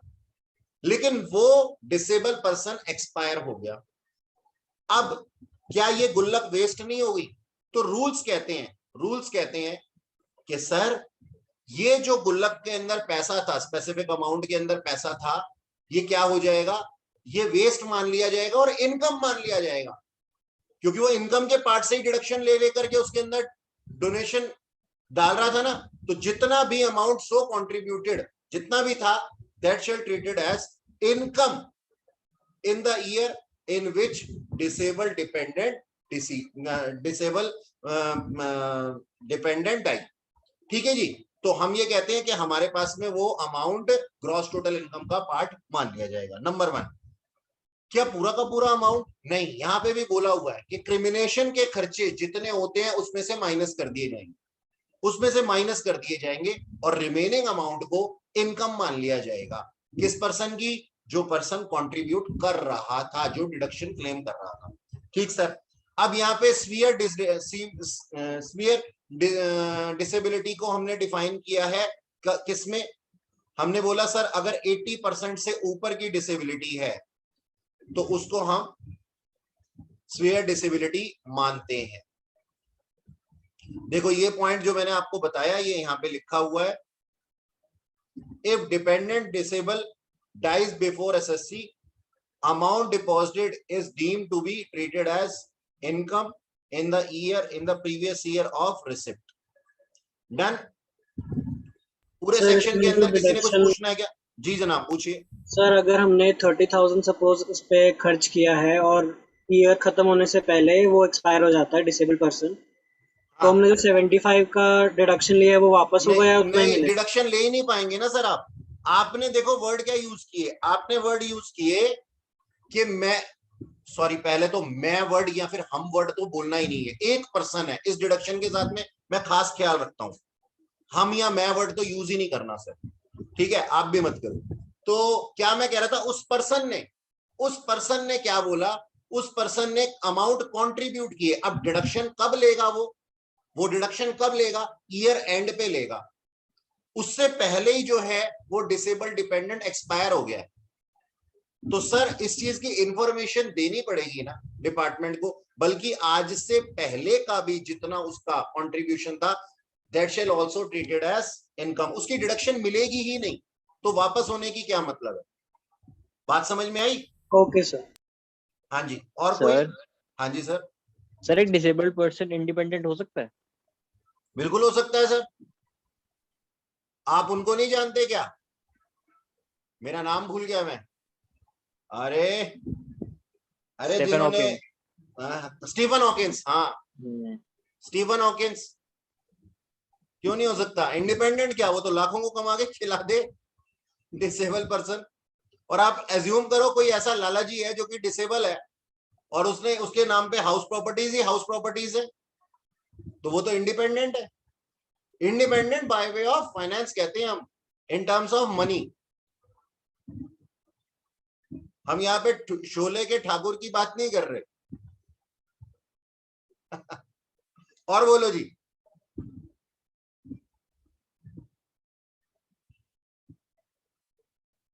चलूं आगे चलूं? Yes sir. सर हाँ, Yes, अब इसके अंदर बोल सकते हैं हम, मेडिकल ट्रीटमेंट के अंदर अगर खर्चा किया गया है किसके ऊपर? सर डिसेबल नहीं है ये। देखो यहाँ क्या लिखा हुआ है, deduction in respect of mediclaim treatment. Mediclaim क्यों आ जाता है बार बार मुंह में यार? मेडिकल ट्रीटमेंट, ठीक है जी। सर ये सारे एक जैसे ही दिखते हैं? नहीं, एक काम करो, सारे एक जैसे दिख रहे हैं ना, एक लिस्ट बनाओ। सर ये स्कीम है पेंशन स्कीम LIC के साथ, सर ये स्कीम है सेंट्रल गवर्नमेंट के साथ, सर ये है मेडिक्लेम इंश्योरेंस प्रीमियम, सर ये है mediclaim insurance premium for disable person, medical expenditure for disable person, और सर ये वाला है medical expenditure for normal person who is dependent not disable. ठीक है, समझ में आई मेरी बात? जब मैं छोटा बच्चा था ना, जब मैं बड़ी शरारत करता था, जब मैं पहली बार टैक्स पढ़ा था, तो मेरे को भी ऐसे ये सारे एक जैसे से लगते थे। फिर मैंने क्या किया, मैंने इसको लिखा, मैंने कहा नहीं देख इनमें डिफरेंस है, क्या डिफरेंस है? डिफरेंस ये है कि कोई LIC के साथ में पेंशन बना रहा है, कोई सेंट्रल गवर्नमेंट के साथ बना रहा है, और मेडिक्लेम इंश्योरेंस प्रीमियम पे किया जा रहा है, या फिर एक्सपेंडिचर किया जा रहा है किसके ऊपर? डिसेबल के ऊपर, और मेडिकल एक्सपेंडिचर किया जा रहा है डिपेंडेंट लेकिन नॉट डिसेबल। तो ऐसे याद करने का अपने को, ठीक है? अच्छा, यस सर। ओके। हाँ, अरे ये तुम्हें एक बात बताऊं, एक जमाना था, और अगर ऐसा कुछ हाथ में लगे ना तुम्हारे, तो भगवान के लिए उसको ना उठा करके फेंक देना, वो बहुत घातक होती हैं ऐसी चीजें। मैंने हमारे टाइम पे ना, अब तो पता नहीं कोई कर रहा है या नहीं कर रहा है, ऐसा मैं तो नहीं करता, इससे बढ़िया आप अपने शॉर्ट नोट्स बनाओ। शॉर्ट नोट्स को करते करते जैसे तुमने हनुमान चालीसा देखी होगी ना, उतना छोटा सा बना करके उसको, उसके अंदर सिर्फ सेक्शन के नाम थे, सेक्शन की लिस्ट ही होती है, प्रोविजंस बोलते हैं, छोटे छोटे कहीं कहीं लिखे हुए होते हैं, सारे नहीं लिखे हुए होते, उसका नाम दे दिया जाता था टैक्स चालीसा। वो टैक्स चालीसा तुम्हारे हाथ लगे ना, उसको दूर से ही राम राम कर देना नहीं चाहिए भाई, क्योंकि जब हम पढ़ने पे आते हैं ना तो ऐसे शॉर्ट नोट्स पे ही आ जाते हैं और ऐसे शॉर्ट नोट हमारे को उड़ा देते हैं, फिर आप नेक्स्ट अटेम्प्ट की तैयारी करने लग जाते हो। इसका मतलब ये है, तो ऐसी चीजों से दूर रहें। अच्छा ये देखो सर, शॉर्ट होना चाहिए लेकिन कंटेंट नहीं खराब होना चाहिए। अच्छा देखो सर, अब अगला क्या है, मेडिकल एक्सपेंडिचर किया गया है, अंडर सेक्शन डिडक्शन मिल रही है, अंडर सेक्शन 80 डीडीबी। ये पर्सन डिपेंडेंट तो है लेकिन डिसेबल नहीं है। ओके सर, तो कौन ले सकता है सबसे पहले ये डिडक्शन? ले सकता है इंडिविजुअल या एचयूएफ। किस काम के लिए ले सकता है? अपने लिए या अपने सॉरी देखिए, एक्सपेंडिचर किया गया है। अच्छा एक्सपेंडिचर किया गया, कौन सा एक्सपेंडिचर किया गया सर? सुनो सर, ये एक्सपेंडिचर किया गया है उस पर्सन के द्वारा अपने डिपेंडेंट पर्सन के लिए, उस डिजीज के इलाज के लिए जो कि मेंशन थी अंडर रूल 11DD। अब आपको पता करने की जरूरत नहीं है कि सर ये 11DD के अंदर क्या आती हैं। बहुत सी बीमारियां आती हैं, अपने को जरूरत नहीं है पता करने के लिए। क्वेश्चन क्या बोलेगा? क्वेश्चन ये बोलेगा उसने एक्सपेंडिचर किए हैं for disease mention under rule 11DD, that's it. ठीक है, उसके अंदर ऐसा नहीं लिखा हुआ होगा, वरना बीमारियों के नाम तो अपन कॉमर्स स्टूडेंट तो पढ़ भी नहीं सकते, पढ़े भी नहीं जाते ठीक से, तो याद क्या रहेंगे। अच्छा खैर, अच्छा जी, इलिजिबल पेमेंट्स क्या है सर? अगर ये केस है इंडिविजुअल का तो हिमसेल्फ या डिपेंडेंट के लिए एक्सपेंडिचर कर सकता है, खुद के लिए और अपने डिपेंडेंट के लिए। और अगर एचयूएफ का केस है तो कोई भी मेंबर ऑफ एचयूएफ के लिए वो खर्चा किया जा सकता है। अच्छा सर, अब पिछली वाली डिडक्शन के अंदर क्या था? हमने कहा था एक्सपेंडिचर कुछ भी करो, 75,000 या 1,25,000 की डिडक्शन ले लो, लेकिन यहाँ पे ऐसा नहीं है। यहाँ पे क्या लिखा हुआ है? यहाँ पे लिखा हुआ है एक्चुअल अमाउंट पेड और 40,000 which ever is less, which ever is less, जो छोटा होगा। ठीक है जी। और सीनियर सिटीजन के केस में अमाउंट एक्चुअली पेड और 1 लाख रुपए विच एवर इज लेस। ठीक सर? Yes, sir. अच्छा अब एक बात समझ लो, पहले समझ लो फिर दिखाता हूं तुम्हारे को। सोचो सोचो, ध्यान से सोचो, एक इंसान मेडिकल ट्रीटमेंट के ऊपर खर्चा क्यों करता है? खर्चा क्यों करता है? मान लो एक मिस्टर एक्स है, वो अपने डिपेंडेंट पे कुछ खर्चा कर रहे हैं, एक्सपेंडिचर कर रहे हैं, अपनी जेब से पे कर रहे हैं। अगर सोचो उनके पास में कोई पॉलिसी नहीं होगी तभी तो ये कर रहे होंगे ना, तभी तो जेब से पे कर रहे होंगे, वरना क्या होता? खट से जाकर के अपना एक कार्ड दे देते कि ये देखो ये मेरी मेडिक्लेम पॉलिसी है और ये मेरी इंश्योरेंस कंपनी है, और जाके उनसे ही पैसे मांग लेना। अब यहाँ कोई बच्चा मुझसे कहेगा सर क्या आपको मालूम नहीं है कैशबैक और कैशलेस 2 होते हैं? हाँ सर ठीक है, ये बात सही है कि कैशबैक और कैशलेस सही होते हैं, लेकिन उसके अंदर भी हमारे को अपनी पॉलिसी को क्या करना पड़ता है? डिस्क्लोज करना पड़ता है। यहाँ पे इस पर्सन ने क्या किया, इसके पास में, अब ध्यान से सुनना मेरी बात को, इस पर्सन के पास में एक मेडिक्लेम इंश्योरेंस पॉलिसी थी, इसने इसको अपनी जेब में रखा और किसी को नहीं बताया, और मेडिकल बिल्स पे किए और उस मेडिकल बिल्स के ऊपर क्या कर दिया? अपना डिडक्शन क्लेम कर दी। ठीक है सर, इसने धोखेबाजी की? नहीं, अभी तक नहीं की धोखेबाजी, अभी तक नहीं की।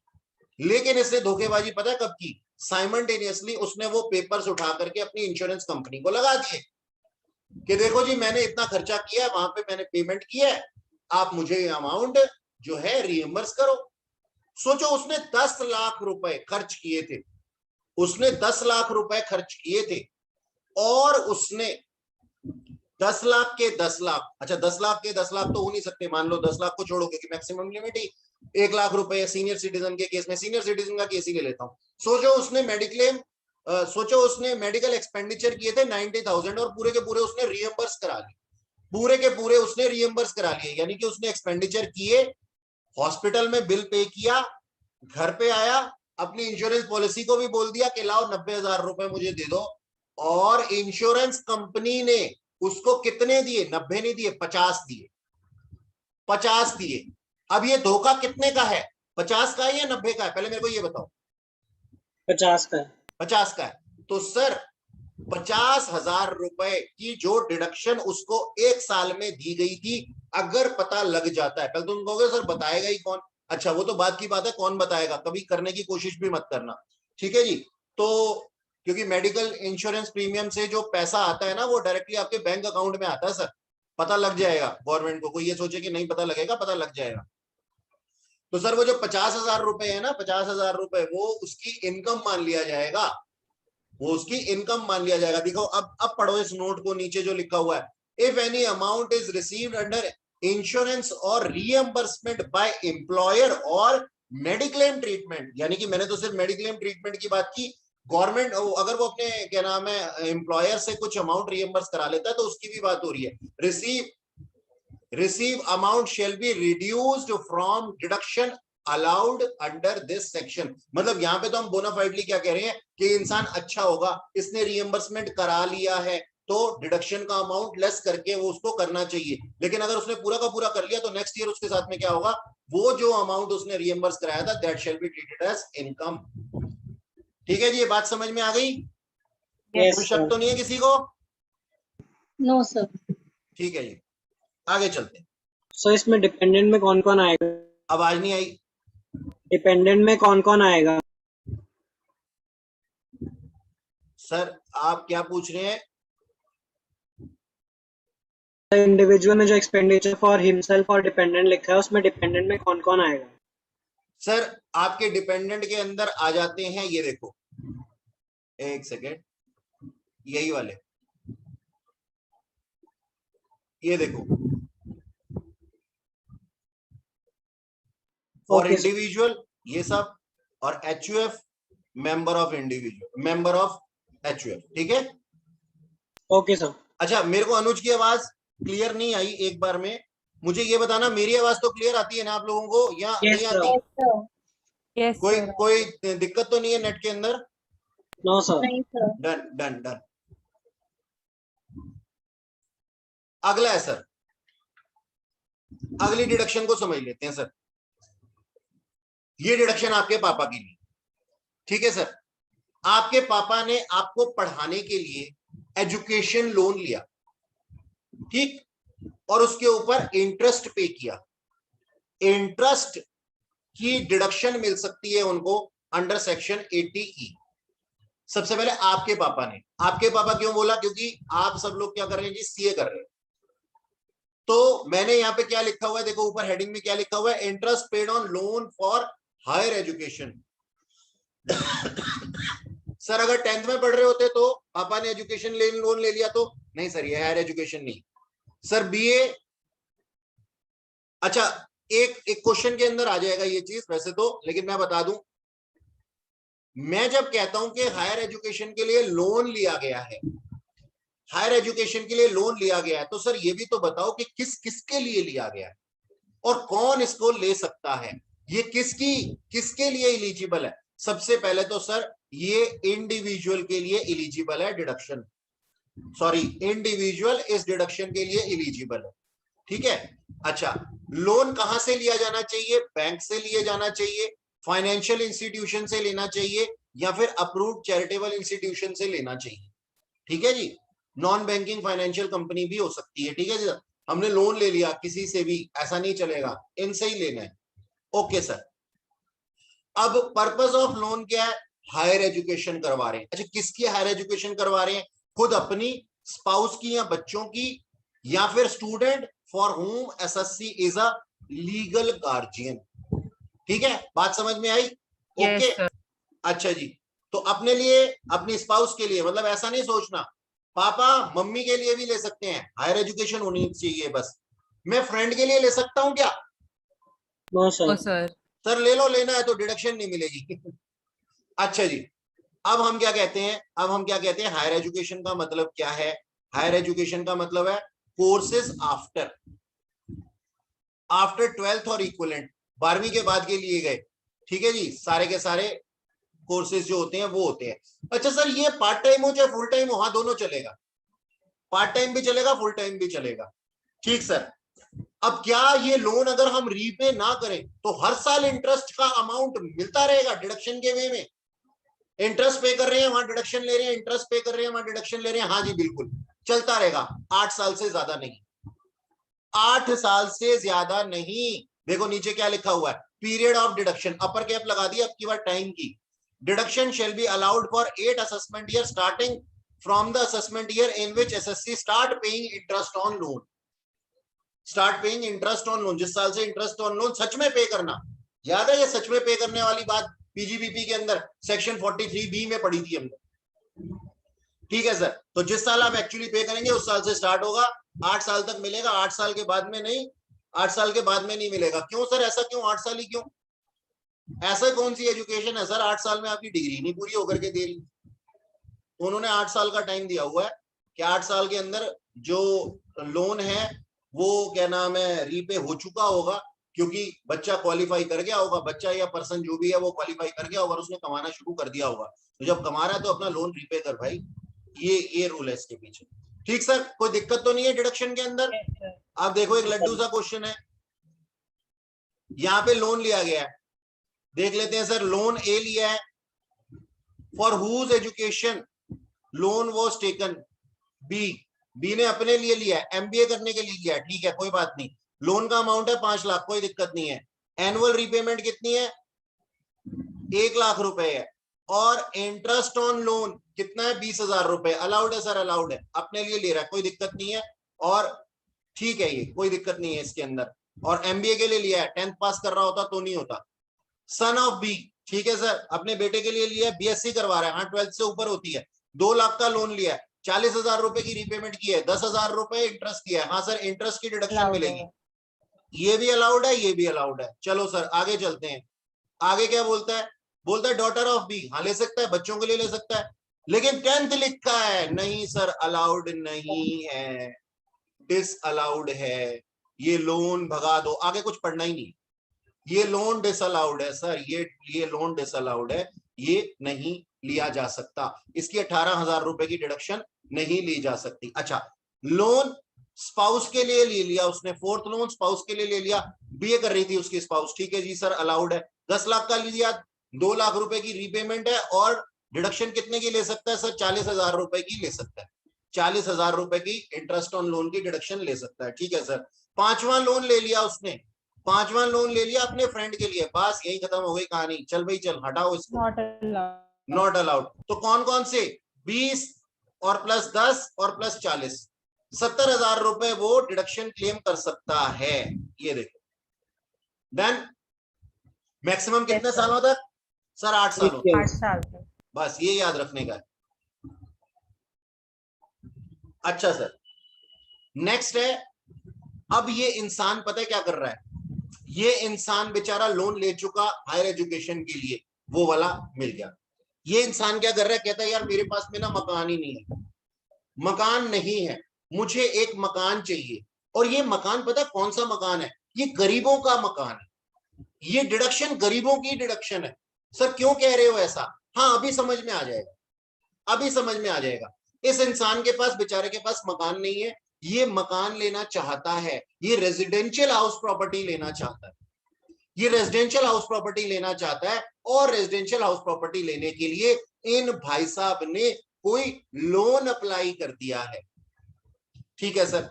और उस लोन के ऊपर इंटरेस्ट अमाउंट ये हर साल पे कर रहा है, उसकी लोन की, ये उस लोन के ऊपर पे किए गए इंटरेस्ट की ये डिडक्शन क्लेम कर सकता है, किसमें, सेक्शन 80EE के अंदर, ठीक है।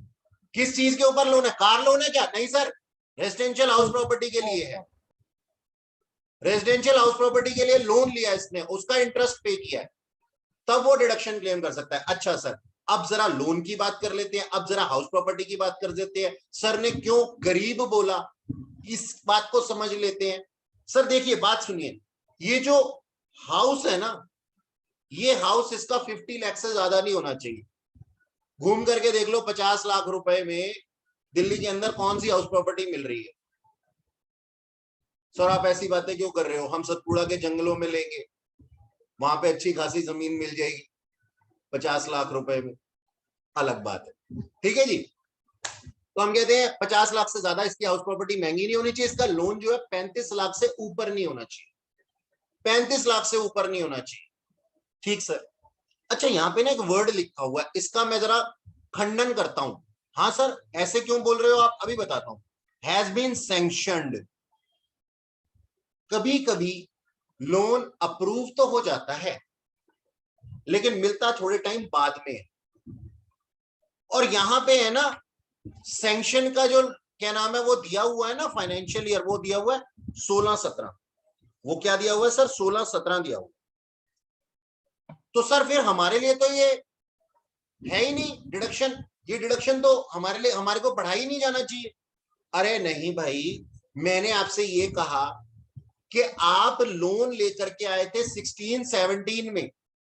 सर 16-17 में आपने उसको पे तो नहीं कर दिया होगा ना। तो जिन जिन लोगों ने, ध्यान से सुनना मेरी बात, जिन जिन लोगों ने 16-17 के लिए हाउस प्रॉपर्टी खरीदने के लिए लोन लिया है 16-17 में, जिस हाउस प्रॉपर्टी की वैल्यू 50 लाख से ऊपर नहीं है, जिस लोन की वैल्यू 35 लाख से ऊपर नहीं है, ऐसे लोन के ऊपर इंटरेस्ट की डिडक्शन क्या वो ले सकते हैं? हाँ सर ले सकते हैं, बिल्कुल ले सकते हैं। हमने तो लोन के अमाउंट का ईयर फिक्स किया है, डिडक्शन का नहीं किया कि ये डिडक्शन 16-17 के लिए थी। ऐसा सोच लेते हैं कई लोग, बताओ। ठीक है जी। तो हम क्या बोलते हैं, हम ये बोलते हैं सर लोन सेक्शन हो। अच्छा जी, सैंक्शन का मैं जरा मतलब बता दूं आपको। अप्रूव हो गया लेकिन मिला 1 महीने बाद, तो सैंक्शन होना पता किसको कहेंगे? जब से हमारे हाथ में आए उस डेट से मानेंगे हम। याद रखोगे ना, याद रखोगे ना? यस बोलो सर। हाँ। यस हाँ Yes, ठीक है, चलो। अच्छा जी, तो देखो मैंने यहाँ क्या कहा था, क्या कंडीशन है? इस इंसान के पास अपना घर नहीं होना चाहिए, बेचारा गरीब आदमी होना चाहिए। ठीक है सर। और लोन लेने गया वो हाउस प्रॉपर्टी खरीदने के लिए, क्योंकि उसके पास पैसे नहीं थे। लोन 35 लाख से कम है, हाउस प्रॉपर्टी 50 लाख से कम है। इंटरेस्ट पे कर रहा है वो, और इंटरेस्ट पे कर रहा है तो उसके ऊपर वो डिडक्शन क्लेम कर रहा है अंडर सेक्शन 80E के अंदर, जिसका मैक्सिमम अमाउंट 50,000 से ज्यादा नहीं हो सकता। ठीक है। अच्छा अब मेरी बात सुनो, एक बारी मेरी बात सुनो। सर मेरे पास में एक हाउस प्रॉपर्टी नहीं थी, मैंने एक हाउस प्रॉपर्टी खरीद ली। मैंने एक हाउस प्रॉपर्टी खरीदने के लिए लोन ले लिया, लोन का अमाउंट था 35 लाख से कम, हाउस प्रॉपर्टी का अमाउंट था 50 लाख से कम, और इस हाउस प्रॉपर्टी में मैंने कंस्ट्रक्शन कंप्लीट होने के बाद खुद रहना शुरू कर दिया। क्या इसको इंटरेस्ट ऑन लोन को हमारी हाउस प्रॉपर्टी चैप्टर के अंदर सेक्शन 24B में नहीं आना चाहिए? यस सर, आना चाहिए। आना चाहिए सर, बिल्कुल आना चाहिए। क्यों नहीं आना चाहिए sir? Self occupied house property है, आना चाहिए सर, बिल्कुल आना चाहिए। तो सर हम क्या कहते हैं, हम कहते हैं कि हाँ ये जो डिडक्शन है 80E की, ये उसके ऊपर है जो डिडक्शन आपको सेक्शन 24B में इनकम फ्रॉम हाउस प्रॉपर्टी में दी जा रही है। अच्छा सर इसका मतलब आपने ये बोला कि दोनों हाथों में लड्डू? हाँ मैंने यही बोला, दोनों हाथ में लड्डू। ठीक है जी। तो पहले एक लड्डू किस में मिलेगा? सेक्शन 24B में मिलेगा। देखो ये क्या लिखा, deduction is over and above deduction under section 24B। ठीक है जी। तो कैडबरी लड्डू शॉट्स वो क्या आते हैं मुझे एग्जैक्टली मालूम नहीं है, मन में दूसरा लड्डू फूटा, ये दूसरा लड्डू है। पहला लड्डू कौन सा है?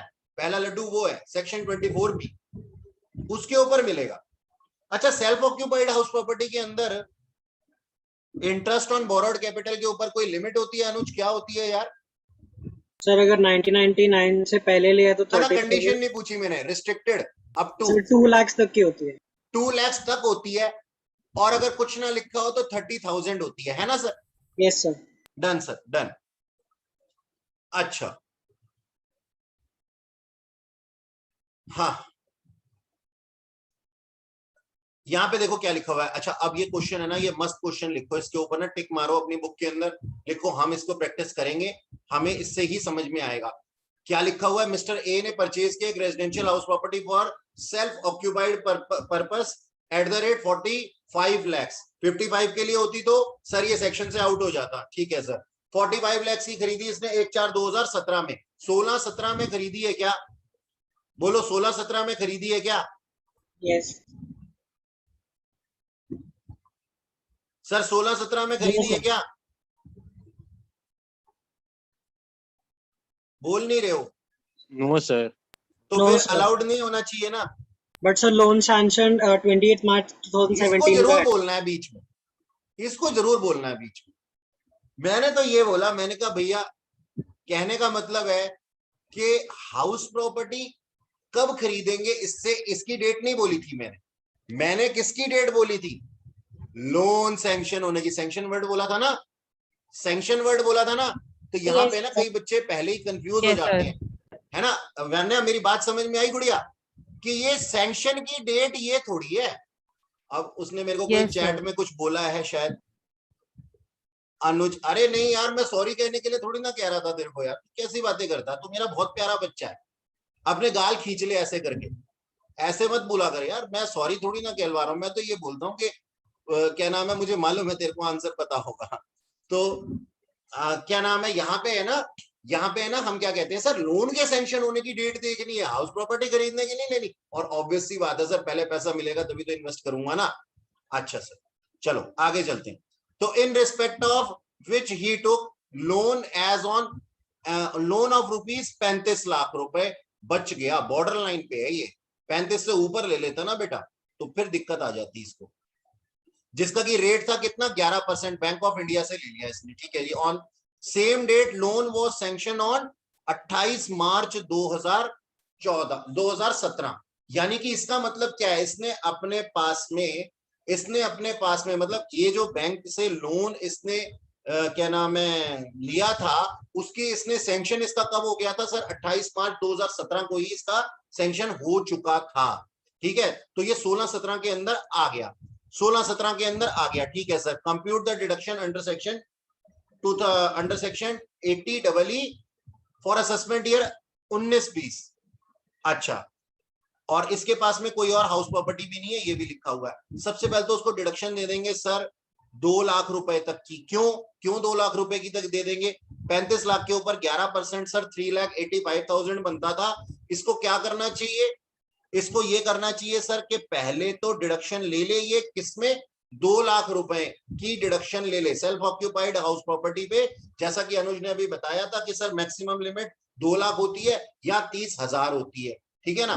तो कुछ कंडीशंस हैं जो कि क्या नाम है, अगर पूरी करते हैं तो 2 लाख तक मैक्सिमम लिमिट जा सकती है।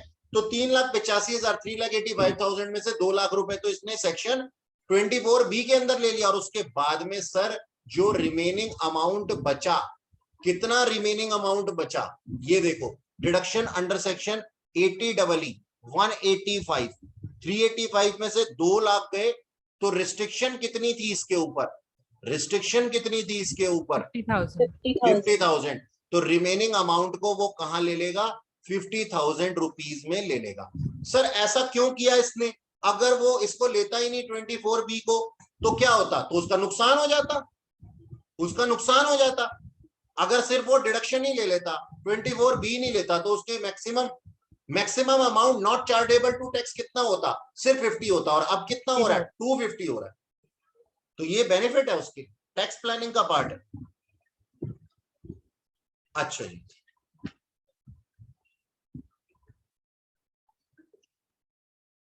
हाँ जी बच्चों, नेक्स्ट डिडक्शन जो है ना हमारी वो है 80EEA। ये बुक में लिखी नहीं हुई, इसको आपको लिखना पड़ेगा अलग से। ये किसके लिए है सर? जैसे 80EE के अंदर था जो चीजें, सिमिलरली वो सबके सब है यहाँ पे। बस यहाँ पे अमाउंट कितना हो गया, 50,000 से बढ़ करके 1,50,000 हो गया। और वहां पे हमने क्या बोला था, हमने बोला था ना हाउस प्रॉपर्टी की कीमत नहीं होनी चाहिए 50 लाख से ज्यादा। यहाँ पे हम क्या कहते हैं कि हाउस प्रॉपर्टी की एसडीवी जो है वो 45 लाख से ज्यादा नहीं होनी चाहिए। बस इतना ही है। अब आप देख सकते हैं इसको, इसमें क्या लिखा हुआ है, एलिजिबल एसएससी कौन है, रेजिडेंशियल या फिर नॉन रेजिडेंशियल, रेजिडेंट कोई भी, रेजिडेंट या नॉन रेजिडेंट कोई भी। कहां से लोन लेना है सर? लोन लेना है बैंक से, फाइनेंशियल इंस्टीट्यूशन से, या फिर किसी भी हाउसिंग फाइनेंस कंपनी से, ठीक है सर। पर्पस ऑफ लोन क्या है, हम लेना चाहते हैं एक रेजिडेंशियल हाउस प्रॉपर्टी, जैसे ऊपर था 80EE में था, उसी का जुड़वा भाई है ये।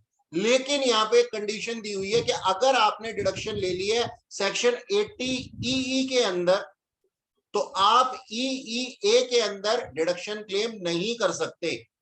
अगेन यहाँ पे लोन की डेट क्या है? लोन की डेट सर पहले वाले की तरह नहीं है, यहाँ पे लोन सैंक्शन होना चाहिए कौन सी डेट से? 1/4/2019 से 21/3/2021 तक, 31/3/2021 तक। यानी कि हम कहते हैं 19-20 और 20-21, इस टाइम पीरियड के अंदर लोन आपका सैंक्शन होना चाहिए। और सैंक्शन का मतलब वही है जो मैंने अभी थोड़ी देर पहले आपको बताया था।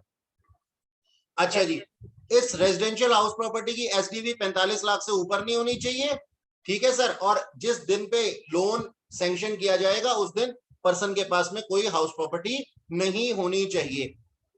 डिडक्शन मैंने आप लोगों को बताई, जितना उसने इंटरेस्ट पे किया या फिर ₹1,50,000 विच एवर इज लेस, और पीरियड ऑफ डिडक्शन जब तक ये लोन रीपेमेंट नहीं हो जाता, जब तक ये लोन रीपे नहीं हो जाता। That's it. मतलब इसके अंदर पूरा का पूरा बिल्कुल वैसा ही है, उसका ही एक्स्ट्रा वर्जन है। सिर्फ वहां पे 50,000 था, यहाँ 45,000 है, ठीक है। हाउस प्रॉपर्टी की वैल्यू, मतलब वहां पे हम क्या कह रहे थे? हाउस प्रॉपर्टी की वैल्यू, यहाँ पे हम SDV बोल रहे हैं, ठीक सर। और दूसरा वहां पे 50,000 था, यहाँ पे 150 है। और एक और बात बोल दी कि सर वहां पे जिसने डिडक्शन क्लेम कर लिया वो यहाँ पे डिडक्शन क्लेम नहीं कर सकता। और सेम पॉइंट यहाँ पे भी है कि अगर आप यहाँ की डिडक्शन क्लेम करना चाहते हैं, आप सेक्शन 24B के अंदर भी डिडक्शन क्लेम कर सकते हैं। अच्छा जी, अब इसके बाद में आपके पास में एक और डिडक्शन है 80EEB, जो मैं आप लोगों को नेक्स्ट क्लास में कराऊंगा क्योंकि अभी वो यहाँ पे है नहीं। उससे आगे चले जाते हैं हम। और एक बहुत बड़ी डिडक्शन है हमारे पास में जिसका की नाम है 80G, जिसके अंदर मैक्सिमम बच्चे जो है वो गलती करते हैं। आओ उसको समझ लेते हैं, उसको समझ लेते हैं कि भाई वो किस तरीके से दी जाती है। 80G,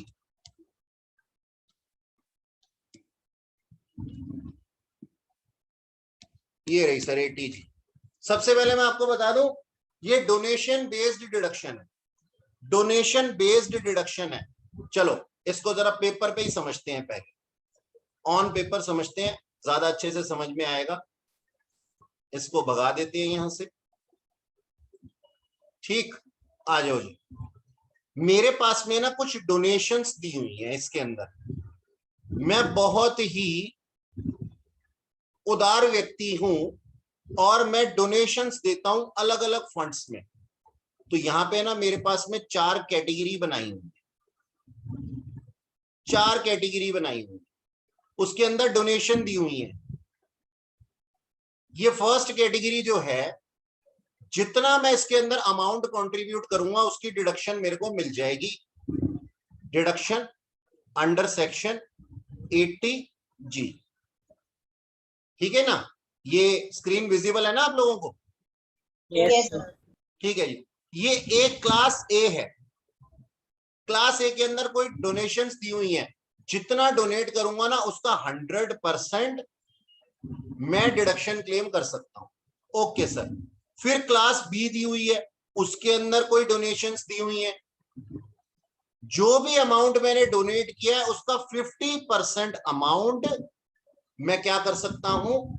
डोनेशन का 50% अमाउंट डिडक्शन क्लेम कर सकता हूं, डिडक्शन क्लेम कर सकता हूं 50%, ठीक है। तो मैं यहां लिख देता हूं डिडक्शन अंडर सेक्शन 80G कितना कर सकता हूं? इस केस में 100%, इस केस में 50%। अब एक सी है, उसके अंदर मैं डोनेशंस देता हूं, तो मैं वहां पे 100% सब्जेक्ट टू क्वालिफाइंग लिमिट तक की डिडक्शन क्लेम कर सकता हूं, तक की डिडक्शन क्लेम कर सकता हूं। मतलब जितना मैंने डोनेशन दिया और जितना मेरा क्वालिफाइंग लिमिट है उसका 100%, उन दोनों का जो भी अमाउंट हमारे पास में लोअर है, लोअर ऑफ 100%, जितना डोनेशन दिया और सब्जेक्ट टू क्वालिफाइंग लिमिट तक। अच्छा सर, इसका मतलब ये क्वालिफाइंग लिमिट हमें देखना पड़ेगा। हाँ सर, क्वालिफाइंग लिमिट का मतलब क्या है? क्वालिफाइंग लिमिट का मतलब है हमारी 5 हेड्स की इनकम। कौन से 5 हेड्स होते हैं हमारे पास में? Sir income from salary, income from house property, income from capital gain, income from business and profession और इनकम फ्रॉम अदर सोर्सेस। ये हमारी 5 हेड की ग्रॉस टोटल इनकम है। उसमें से हमारे को लेस कर देना है long term capital gain under section 111A। ये क्या है सर? सर ये short term capital gain, long term नहीं, short term. Short term capital gain under section 111A। ये क्या है सर? हमने कैपिटल गेन पढ़ा। कैपिटल गेन के अंदर अगर इक्विटी शेयर्स के सेल परचेज होने पे जिनके ऊपर सिक्योरिटी ट्रांजैक्शन टैक्स पेड होता था, कोई शॉर्ट टर्म कैपिटल गेन होता है तो वो अंडर सेक्शन 111A के अंदर आता है। हम उस अमाउंट को यहां से लेस कर देंगे। अच्छा सर, और क्या लेस करना है? सर हम लेस कर देंगे यहां पे लॉन्ग टर्म कैपिटल गेन 112 का, 112A का। अब सर ये क्या है? सर वही शॉर्ट टर्म जो था उसको अगर हम लॉन्ग टर्म में, यानी कि किसके ऊपर है ये लॉन्ग टर्म कैपिटल गेन हुआ है on the sale of equity share, जिसके ऊपर सिक्योरिटी ट्रांजैक्शन टैक्स पेड था, तो वो आ जाता है किसके अंदर? 112A के अंदर। वो भी हमें डिडक्ट कर देना है। अच्छा सर, फिर हमें लेस करना है क्या? सारी deduction of this chapter except 80G। क्यों? क्योंकि भैया 80G निकालने के लिए तो सब कुछ कर रहे हैं, तो सारी डिडक्शन क्वेश्चन के अंदर जितनी भी डिडक्शन दी हुई होंगी ना, वो भी माइनस कर। अच्छा, यहां पे एक चीज और लेस करनी है, long term capital gain, simple वाला लॉन्ग टर्म कैपिटल गेन भी जो 112 के अंदर आता है। मतलब लॉन्ग टर्म कैपिटल गेन हमने माइनस कर दिया, ठीक है। Short term capital gain 111A वाला, लॉन्ग टर्म कैपिटल गेन 112 वाला और long term capital gain 112A वाला हमने माइनस कर दिया। लिखे हुए होंगे क्वेश्चन के अंदर, हमने माइनस कर दिया। और माइनस कर दिया क्या? All deductions of this chapter except 80G। तो ये निकल करके आती है सर हमारे पास में एडजस्टेड ग्रॉस टोटल इनकम। ये निकल करके आती है एडजस्टेड ग्रॉस टोटल इनकम। और सर इस एडजस्टेड ग्रॉस टोटल इनकम का 10%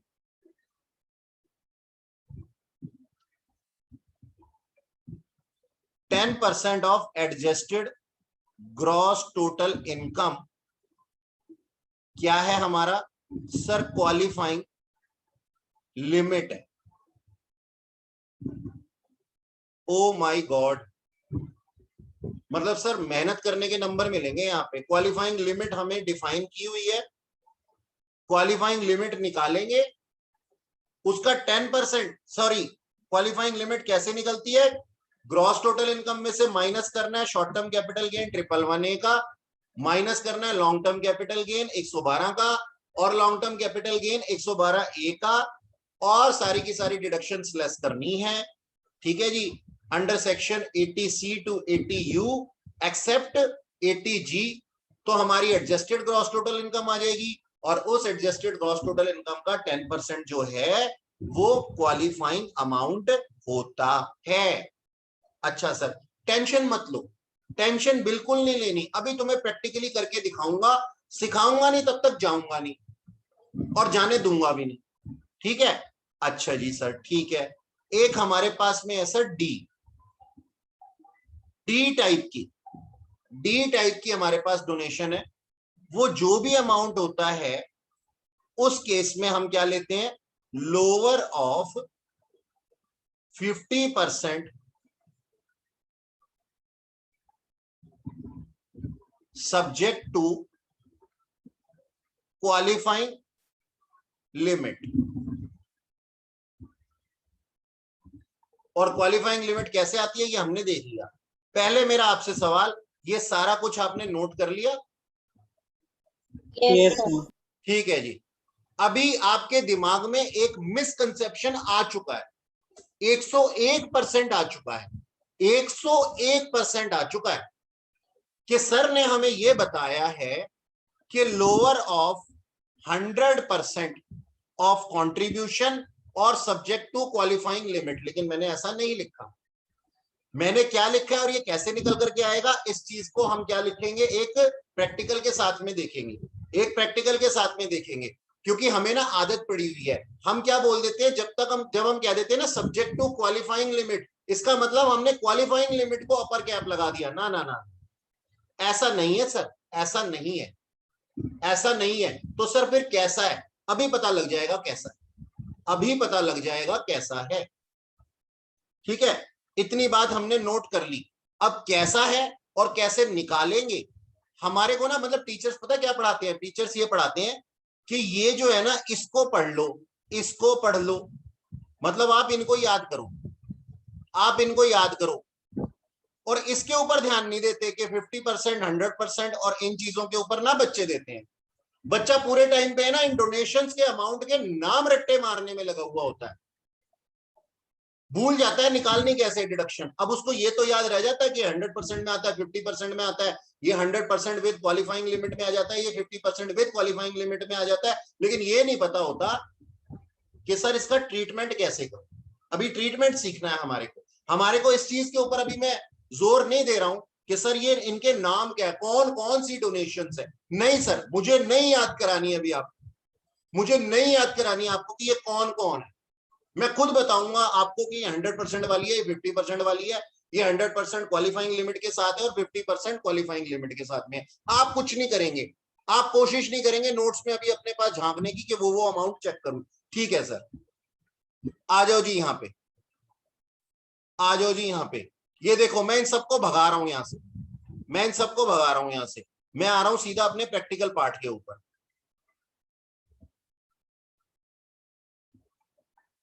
मजेदार क्वेश्चन ऊपर लिखना है सर, मस्त क्वेश्चन, MAAAST क्वेश्चन, और इसको एग्जाम में जाने से पहले हमें चेक करके आना है, मतलब हम इसको चेक करके जाएंगे। इस क्वेश्चन को जब तक हम एग्जाम में जाएंगे उससे पहले करके जाएंगे अपने पास में। ठीक है सर, डन, हमने इसको ऐसे लिख लिया, इसका मतलब यही है।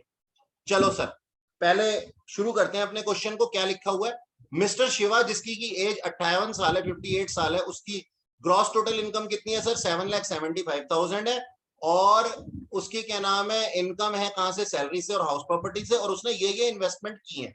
सबसे पहले हमारे पास में इन्वेस्टमेंट है sir, premium paid to life insurance of the life of major daughter as on 1/4/2018, जिसके अंदर सम एश्योर्ड था 1,80,000 और 20,000 रुपए इसने प्रीमियम पे किया। बताओ सर कौन सा सेक्शन, सर सेक्शन 80C, कितने तक, 10% ऑफ सम एश्योर्ड, यानी कि कितने तक, 18,000 रुपए तक। आप लोगों के जवाब चाहिए मुझे, यस सर। ठीक है ना। मैं Yes, गलत sir. लिख दूंगा और आप हाँ बोलोगे, उसके बाद मैं बताऊंगा कि तुमने ध्यान नहीं दिया, जानबूझ के गलत लिख दूंगा, ठीक है, क्योंकि ये वाली डिडक्शन 80G नहीं है, 80C है, तो मुझे बताना है आप लोगों ने। Mediclaim insurance premium for self, हाँ जी अलाउड है, स्पाउस, हाँ जी अलाउड है। बोलो जी किस में आता है सर, 80D के अंदर आता है ये। 80D के अंदर मैक्सिमम लिमिट कितनी थी इसकी, 25,000। 25 थी। ये कहां तक जा रहा है, ये 26 तक जा रहा है, 25 देंगे सर। ठीक है सर, आगे चलते हैं, ये दो हो गए। Donation to public charitable institution registered under section 80G। अब इससे ज्यादा अच्छी बात क्या होगी कि लिखा हुआ है 80G, 50,000 bye way of check. अब ये मैं तुम्हारे को बता रहा हूं, मैं खुद बता रहा हूं कि ये 100% डिडक्टेबल है 80G के अंदर, without qualifying limit, without qualifying limit, यानी कि मैंने आपकी हेल्प की ना। ठीक है, ये बात यहीं पे खत्म हो गई कि अच्छा सर हमें पता लग गया, अभी क्वालिफाइंग लिमिट का पॉइंट इसके अंदर है नहीं, तो हमारे को क्या पता लग गया कि 80G के अंदर ये 100% आने वाला है, 100% आने वाला है। ठीक सर, 50,000 रुपए का 50% है वो, 50%, सॉरी 50% के अंदर। 50% वाली इन्वेस्टमेंट।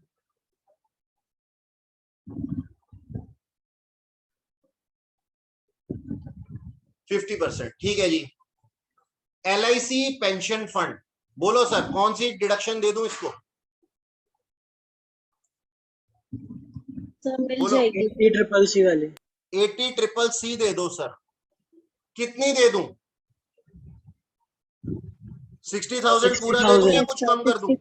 तो पूरा 60,000 मिल जाए। पूरा दे दो sir 60,000। Donation to national children fund 25,000 by way of cheque. तो ये 80G के अंदर आता है सर, मैं बता रहा हूं, और ये 100% के लिए एलिजिबल है विदाउट क्वालिफाइंग लिमिट। ठीक है sir. Donation to Jawaharlal Nehru memorial fund 25,000 by way of cheque लिखा हुआ है, बाय वे ऑफ चेक लिखा हुआ है, तो ये भी 80G के अंदर आता है, ये भी 80G के अंदर आता है सर। 50% के लिए। Donation to approved institution for promotion of family planning 40,000 रुपए बाय चेक, ये आता है सर 100% में सब्जेक्ट टू क्वालिफाइंग लिमिट। अच्छा सर। और deposit in PPF, deposit in PPF 1 lakh रुपए किस में डाल दूं सर? 80C में डाल दूं? Yes sir 80C। तो बोलते क्यों नहीं हो? कितने के लिए? 1 लाख पूरा। पूरा 1 लाख के लिए, क्योंकि सर 80C में ऑलरेडी 18,000 है, 1.5 लाख की अपनी लिमिट होती है। ठीक, एक बार लिख लो इस चीज को पूरे को।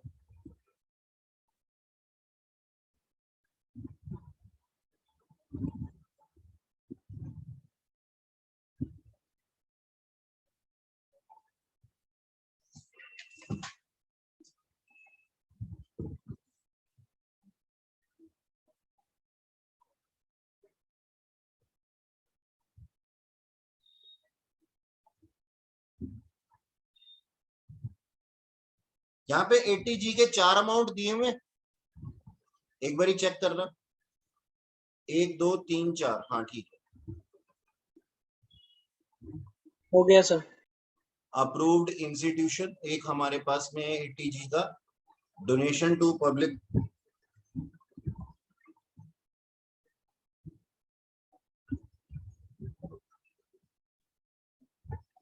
नेशनल चिल्ड्रन फंड मेरे पास में कहा लिखा है? हाँ जी बच्चों, जरा इसके अंदर थोड़ी सी करेक्शन करना, इसके अंदर थोड़ी सी करेक्शन करना। ये जो थर्ड पॉइंट था ना, donation to public charitable institution registered under section 80G, इसमें 1,50,000 कर लेना, 1,50,000 बाय वे ऑफ चेक। और यहाँ पे हम लिखेंगे सर 50%, ये आता है 50% 80G के अंदर सब्जेक्ट टू क्वालिफाइंग लिमिट। और उसके बाद में यहाँ पे ये 2 चीजें और ये तीसरी चीज दी हुई है, ये बिल्कुल सही है। अच्छा, अब हमारे पास में ग्रॉस टोटल इनकम कितनी थी सर? 7,75,000 थी, ठीक है ना बच्चों? 7,75,000 रुपीज हमारे पास में ग्रॉस टोटल इनकम थी। और मुझे यहाँ पे कहीं भी लॉन्ग टर्म कैपिटल गेन और short term capital gain 111A वाला, 112 वाला और 112A वाला कहीं दिखाई नहीं दिया, मुझे नहीं दिखाई दिया, लेकिन मेरे को बाकी डिडक्शंस दिखाई दी हैं। तो बाकी डिडक्शंस को मैं पहले एडजस्ट कर देता हूं। बाकी डिडक्शन को मैंने एडजस्ट किया, जो जो मैंने अमाउंट लिखे हुए थे उसके हिसाब से मेरी ग्रॉस टोटल इनकम थी सर 7,75,000। और जो जो हमने अमाउंट लिखे हैं वो हमने ऐसे लिखे हैं। पीपीएफ के अंदर हमने पैसा डाला, 80C की डिडक्शन मिलेगी, अभी देखा था 18,000 रुपए सम एश्योर्ड के 10% तक रिस्ट्रिक्टेड था। Okay sir. इसके बाद में 80CCC के अंदर हमारे को डिडक्शन मिली पेंशन की 60,000, और हमारी टोटल इन्वेस्टमेंट कितनी हो गई सेक्शन 80C के अंदर? इसको CCC लिखना बेटा, ये 80CCC है, ये यहाँ पे ऊपर हो जाएगा, ये ऊपर आ जाएगा, ये नीचे आ जाएगा, ठीक है? तो टोटल कितनी हो गई? 1,18,000 हो गई, और साथ में मैंने उसको 178 कर दिया, तो इसको ना आप ऐसे लिख लो, total investment eligible for deduction under section 80 CCE। ठीक है बेटा, क्योंकि हमें CCE जो है वो रिस्ट्रिक्ट कर देता है ना कि इन तीनों को मिलाकर के 1.5 लाख से ऊपर नहीं जा सकते। Yes sir. ठीक है, तो रिस्ट्रिक्टेड अप टू 1.5 लाख यहाँ पे लिखा हुआ है। अच्छा, CCE फिर इधर नहीं लिखना चाहिए, ये असल में ना यहाँ पे कुछ प्रिंटिंग एरर हो गया, इसको CCD को काट के ना नीचे कर लो, बस इन दोनों की जगह ऊपर नीचे कर लो। ठीक है, लेकिन फाइनल डिडक्शन हमारे को 1.5 लाख से ज्यादा नहीं मिलती, ऐसा हमें CCE कहता है। अच्छा सर, अब हमारे पास में डिडक्शन है 80D की, वो कितना था सर? हमने कुछ अमाउंट पे किया था जो कि रिस्ट्रिक्टेड है, प्रीमियम का कितने तक? 25,000 रुपीज तक। जाने कितना किया था ऊपर मैं बता चुका हूं, वैसे कितना किया था? 25 ही किया था। Yes sir 25। कहाँ गया ये रहा, हाँ 12 और 14 26 किया था, लेकिन 25 तक वो रिस्ट्रिक्ट था। Yes sir. ठीक है सर, ये हम अभी डिस्कस कर चुके हैं। अच्छा, अब हमारे को करना है सर 80G। 80G की डिडक्शन निकालनी है, वो कैसे निकलेगी वो अब आप ध्यान देंगे। अब ये क्वेश्चन जो है ये हमारे सेक्शन के अंदर आया है। सबसे पहले तो हमारे को ग्रॉस टोटल इनकम निकाल लेनी है। अच्छा, ग्रॉस टोटल इनकम भी नहीं निकालनी हमें, पहले ग्रॉस टोटल इनकम नहीं निकालनी। हमने जो 50% और 100% वाले फंड्स की बात की, नेशनल चिल्ड्रन फंड, इसके अंदर मैंने ऊपर लिखा सर 100% मिलेगा, 25,000 का 100%, 100%। जवाहरलाल नेहरू मेमोरियल फंड 25,000 का 50% मिलेगा, 12,500 हो गया। ठीक है सर, अब ये थर्ड पॉइंट जिसके ऊपर की मैं आपका कंसंट्रेट, जिसके ऊपर की आपका कंसंट्रेशन होना चाहिए, कंसंट्रेट करना इसके ऊपर, क्या लिखा था वहां पे ये लिखा था 100% सब्जेक्ट टू क्वालिफाइंग लिमिट। यहां पे अभी भी यही लिखा हुआ है 100% subject to qualifying limit. Sir अब मेरे को चाहिए क्वालिफाइंग लिमिट। क्वालिफाइंग लिमिट कैसे निकल करके आती है? मेरे को GTI मिलेगी 7,75,000, उसके अंदर से मैंने 80 CCE की डिडक्शन दे दी 1.5 लाख रुपए और माइनस 80D की दे दी, तो 6 लाख रुपए मेरे पास में एडजस्टेड ग्रॉस टोटल इनकम बच गई। एडजस्टेड ग्रॉस टोटल इनकम का 10% मेरा क्वालिफाइंग लिमिट है, तो क्वालिफाइंग लिमिट कितना है सर? 60,000 रुपए।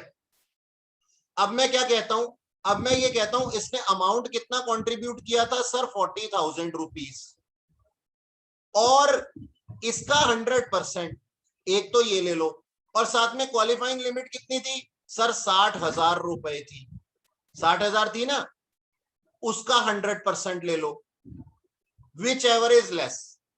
तो कौन सा लेस है सर? 40,000 लेस है। 40,000। इसमें हमें कोई दिक्कत नहीं है सर, कोई भी दिक्कत नहीं है, बिल्कुल सही, मुझे भी कोई दिक्कत नहीं। कोई दिक्कत है तो अभी बता दो, है कोई? No sir. सबकी आवाज नहीं आई मेरे को? No sir. ठीक है जी।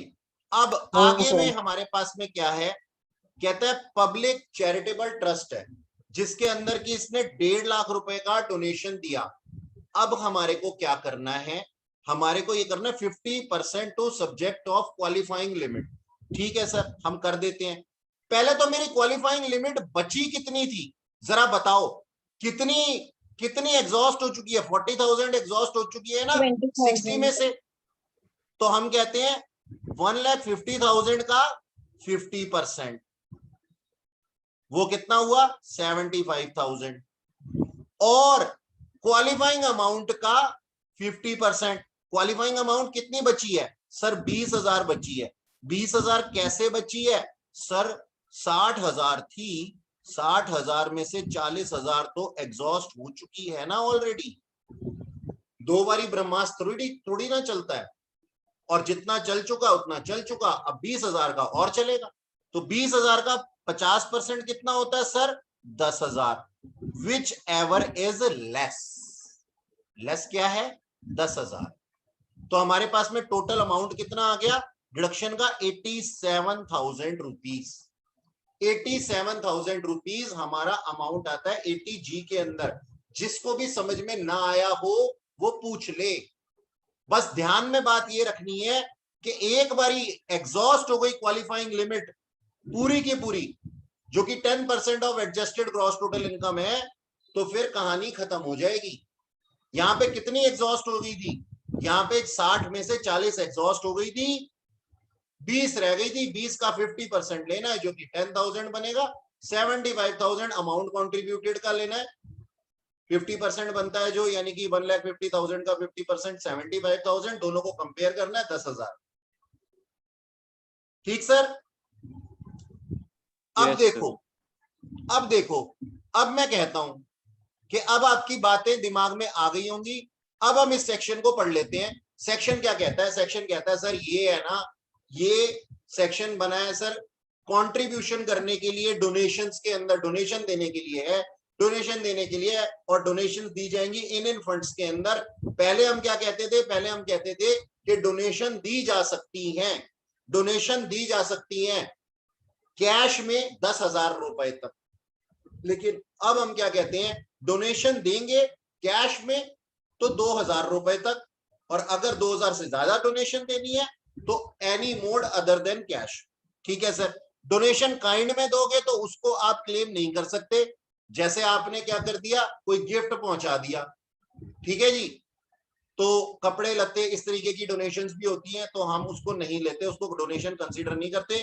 डोनेशन कभी भी हो सकती है। Donation can be from earlier years income, या फिर एग्जम्प्टेड इनकम से भी हो सकती हैं, किसी से भी हो सकती हैं। एडजस्टेड ग्रॉस टोटल इनकम कैसे निकालना है ये मैंने आपको बता दिया। और उसके बाद में क्वालिफाइंग लिमिट क्या है? 10% of adjusted gross total income. और डिडक्शन को कैटेगरी किया गया, कैटेगराइज किया गया है 4 श्रेणियों में, 4 क्लासेस में, ए बी सी डी। और ए बी सी डी के अंदर क्या आता है? वो ये आता है। क्या है ये सर? ये सारी की सारी डोनेशंस, ये सारी की सारी डोनेशंस, ठीक है जी, 100% में आती है विदाउट क्वालिफाइंग लिमिट, यानी कि इसके ऊपर क्वालिफाइंग लिमिट नहीं देखनी अपने को, ये सारी की सारी। ठीक है जी, इसके अंदर मैं चेक कर लेता हूं, शायद एक छपी हुई ना हो तो मैं आपको लिखवा दूंगा। नेशनल चिल्ड्रन फंड, हाँ लास्ट दिया हुआ है ना बेटा, एक और लिख लो इसके बाद में, यहां पे एक और लिखो जरा, यहां पे एक और लिखो, लिखना जी, प्राइम मिनिस्टर, लिखो prime minister citizen assistance and relief in emergency situation fund. इसको आप लिख लो with in bracket PM care fund, PM care fund. Prime minister, repeat कर दो। कुछ नहीं, प्राइम मिनिस्टर केयर फंड। मैं दोबारा बोल देता हूं, prime minister citizen assistance and relief in emergency situation. अभी तक का एक ही है, यहां पे ऐसा फंड एक ही है, PM care fund, prime minister care fund, जो अभी अभी रिसेंटली बनाया गया था। अमेंडमेंट के अंदर इसको भी बीच में इंक्लूड कर लिया गया इस लिस्ट में। यानी कि आप इनमें अगर डोनेशन देते हैं तो आपका 100% डोनेशन डिडक्शन के लिए एलिजिबल है। नेक्स्ट, अगर आप इनके अंदर डोनेशन देते हैं कैटेगरी बी में, तो आपका डोनेशन 50% डोनेशन के लिए, डिडक्शन के लिए एलिजिबल है, 50% के लिए एलिजिबल है। सी कैटेगरी में अगर आप देते हैं तो आपका 100% donation subject to qualifying limit, और वो कैसे काम करती है हमने अभी देखा। डी कैटेगरी में 50% deduction subject to qualifying limit. ठीक है जी, अब आपको ज्यादा बड़ी लिस्ट कौन सी लग रही होगी? ये 100% वाली। नेहरू गांधी परिवार को छोड़ करके जो भी फंड्स आते हैं ना, वो 100% की कैटेगरी में आते हैं, चाहे तो देख लो। नेहरू गांधी परिवार को छोड़ करके, नेहरू गांधी परिवार तो याद है ना?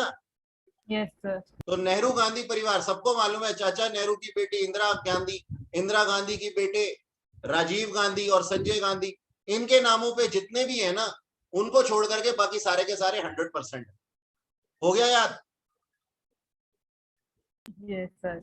अच्छा जी, वहां पे लिख लो एक्सेप्ट नेहरू गांधी फैमिली, ये 100% के अंदर आते हैं। बाकी नेहरू गांधी परिवार किस में आते हैं सर? 50% के अंदर आते हैं।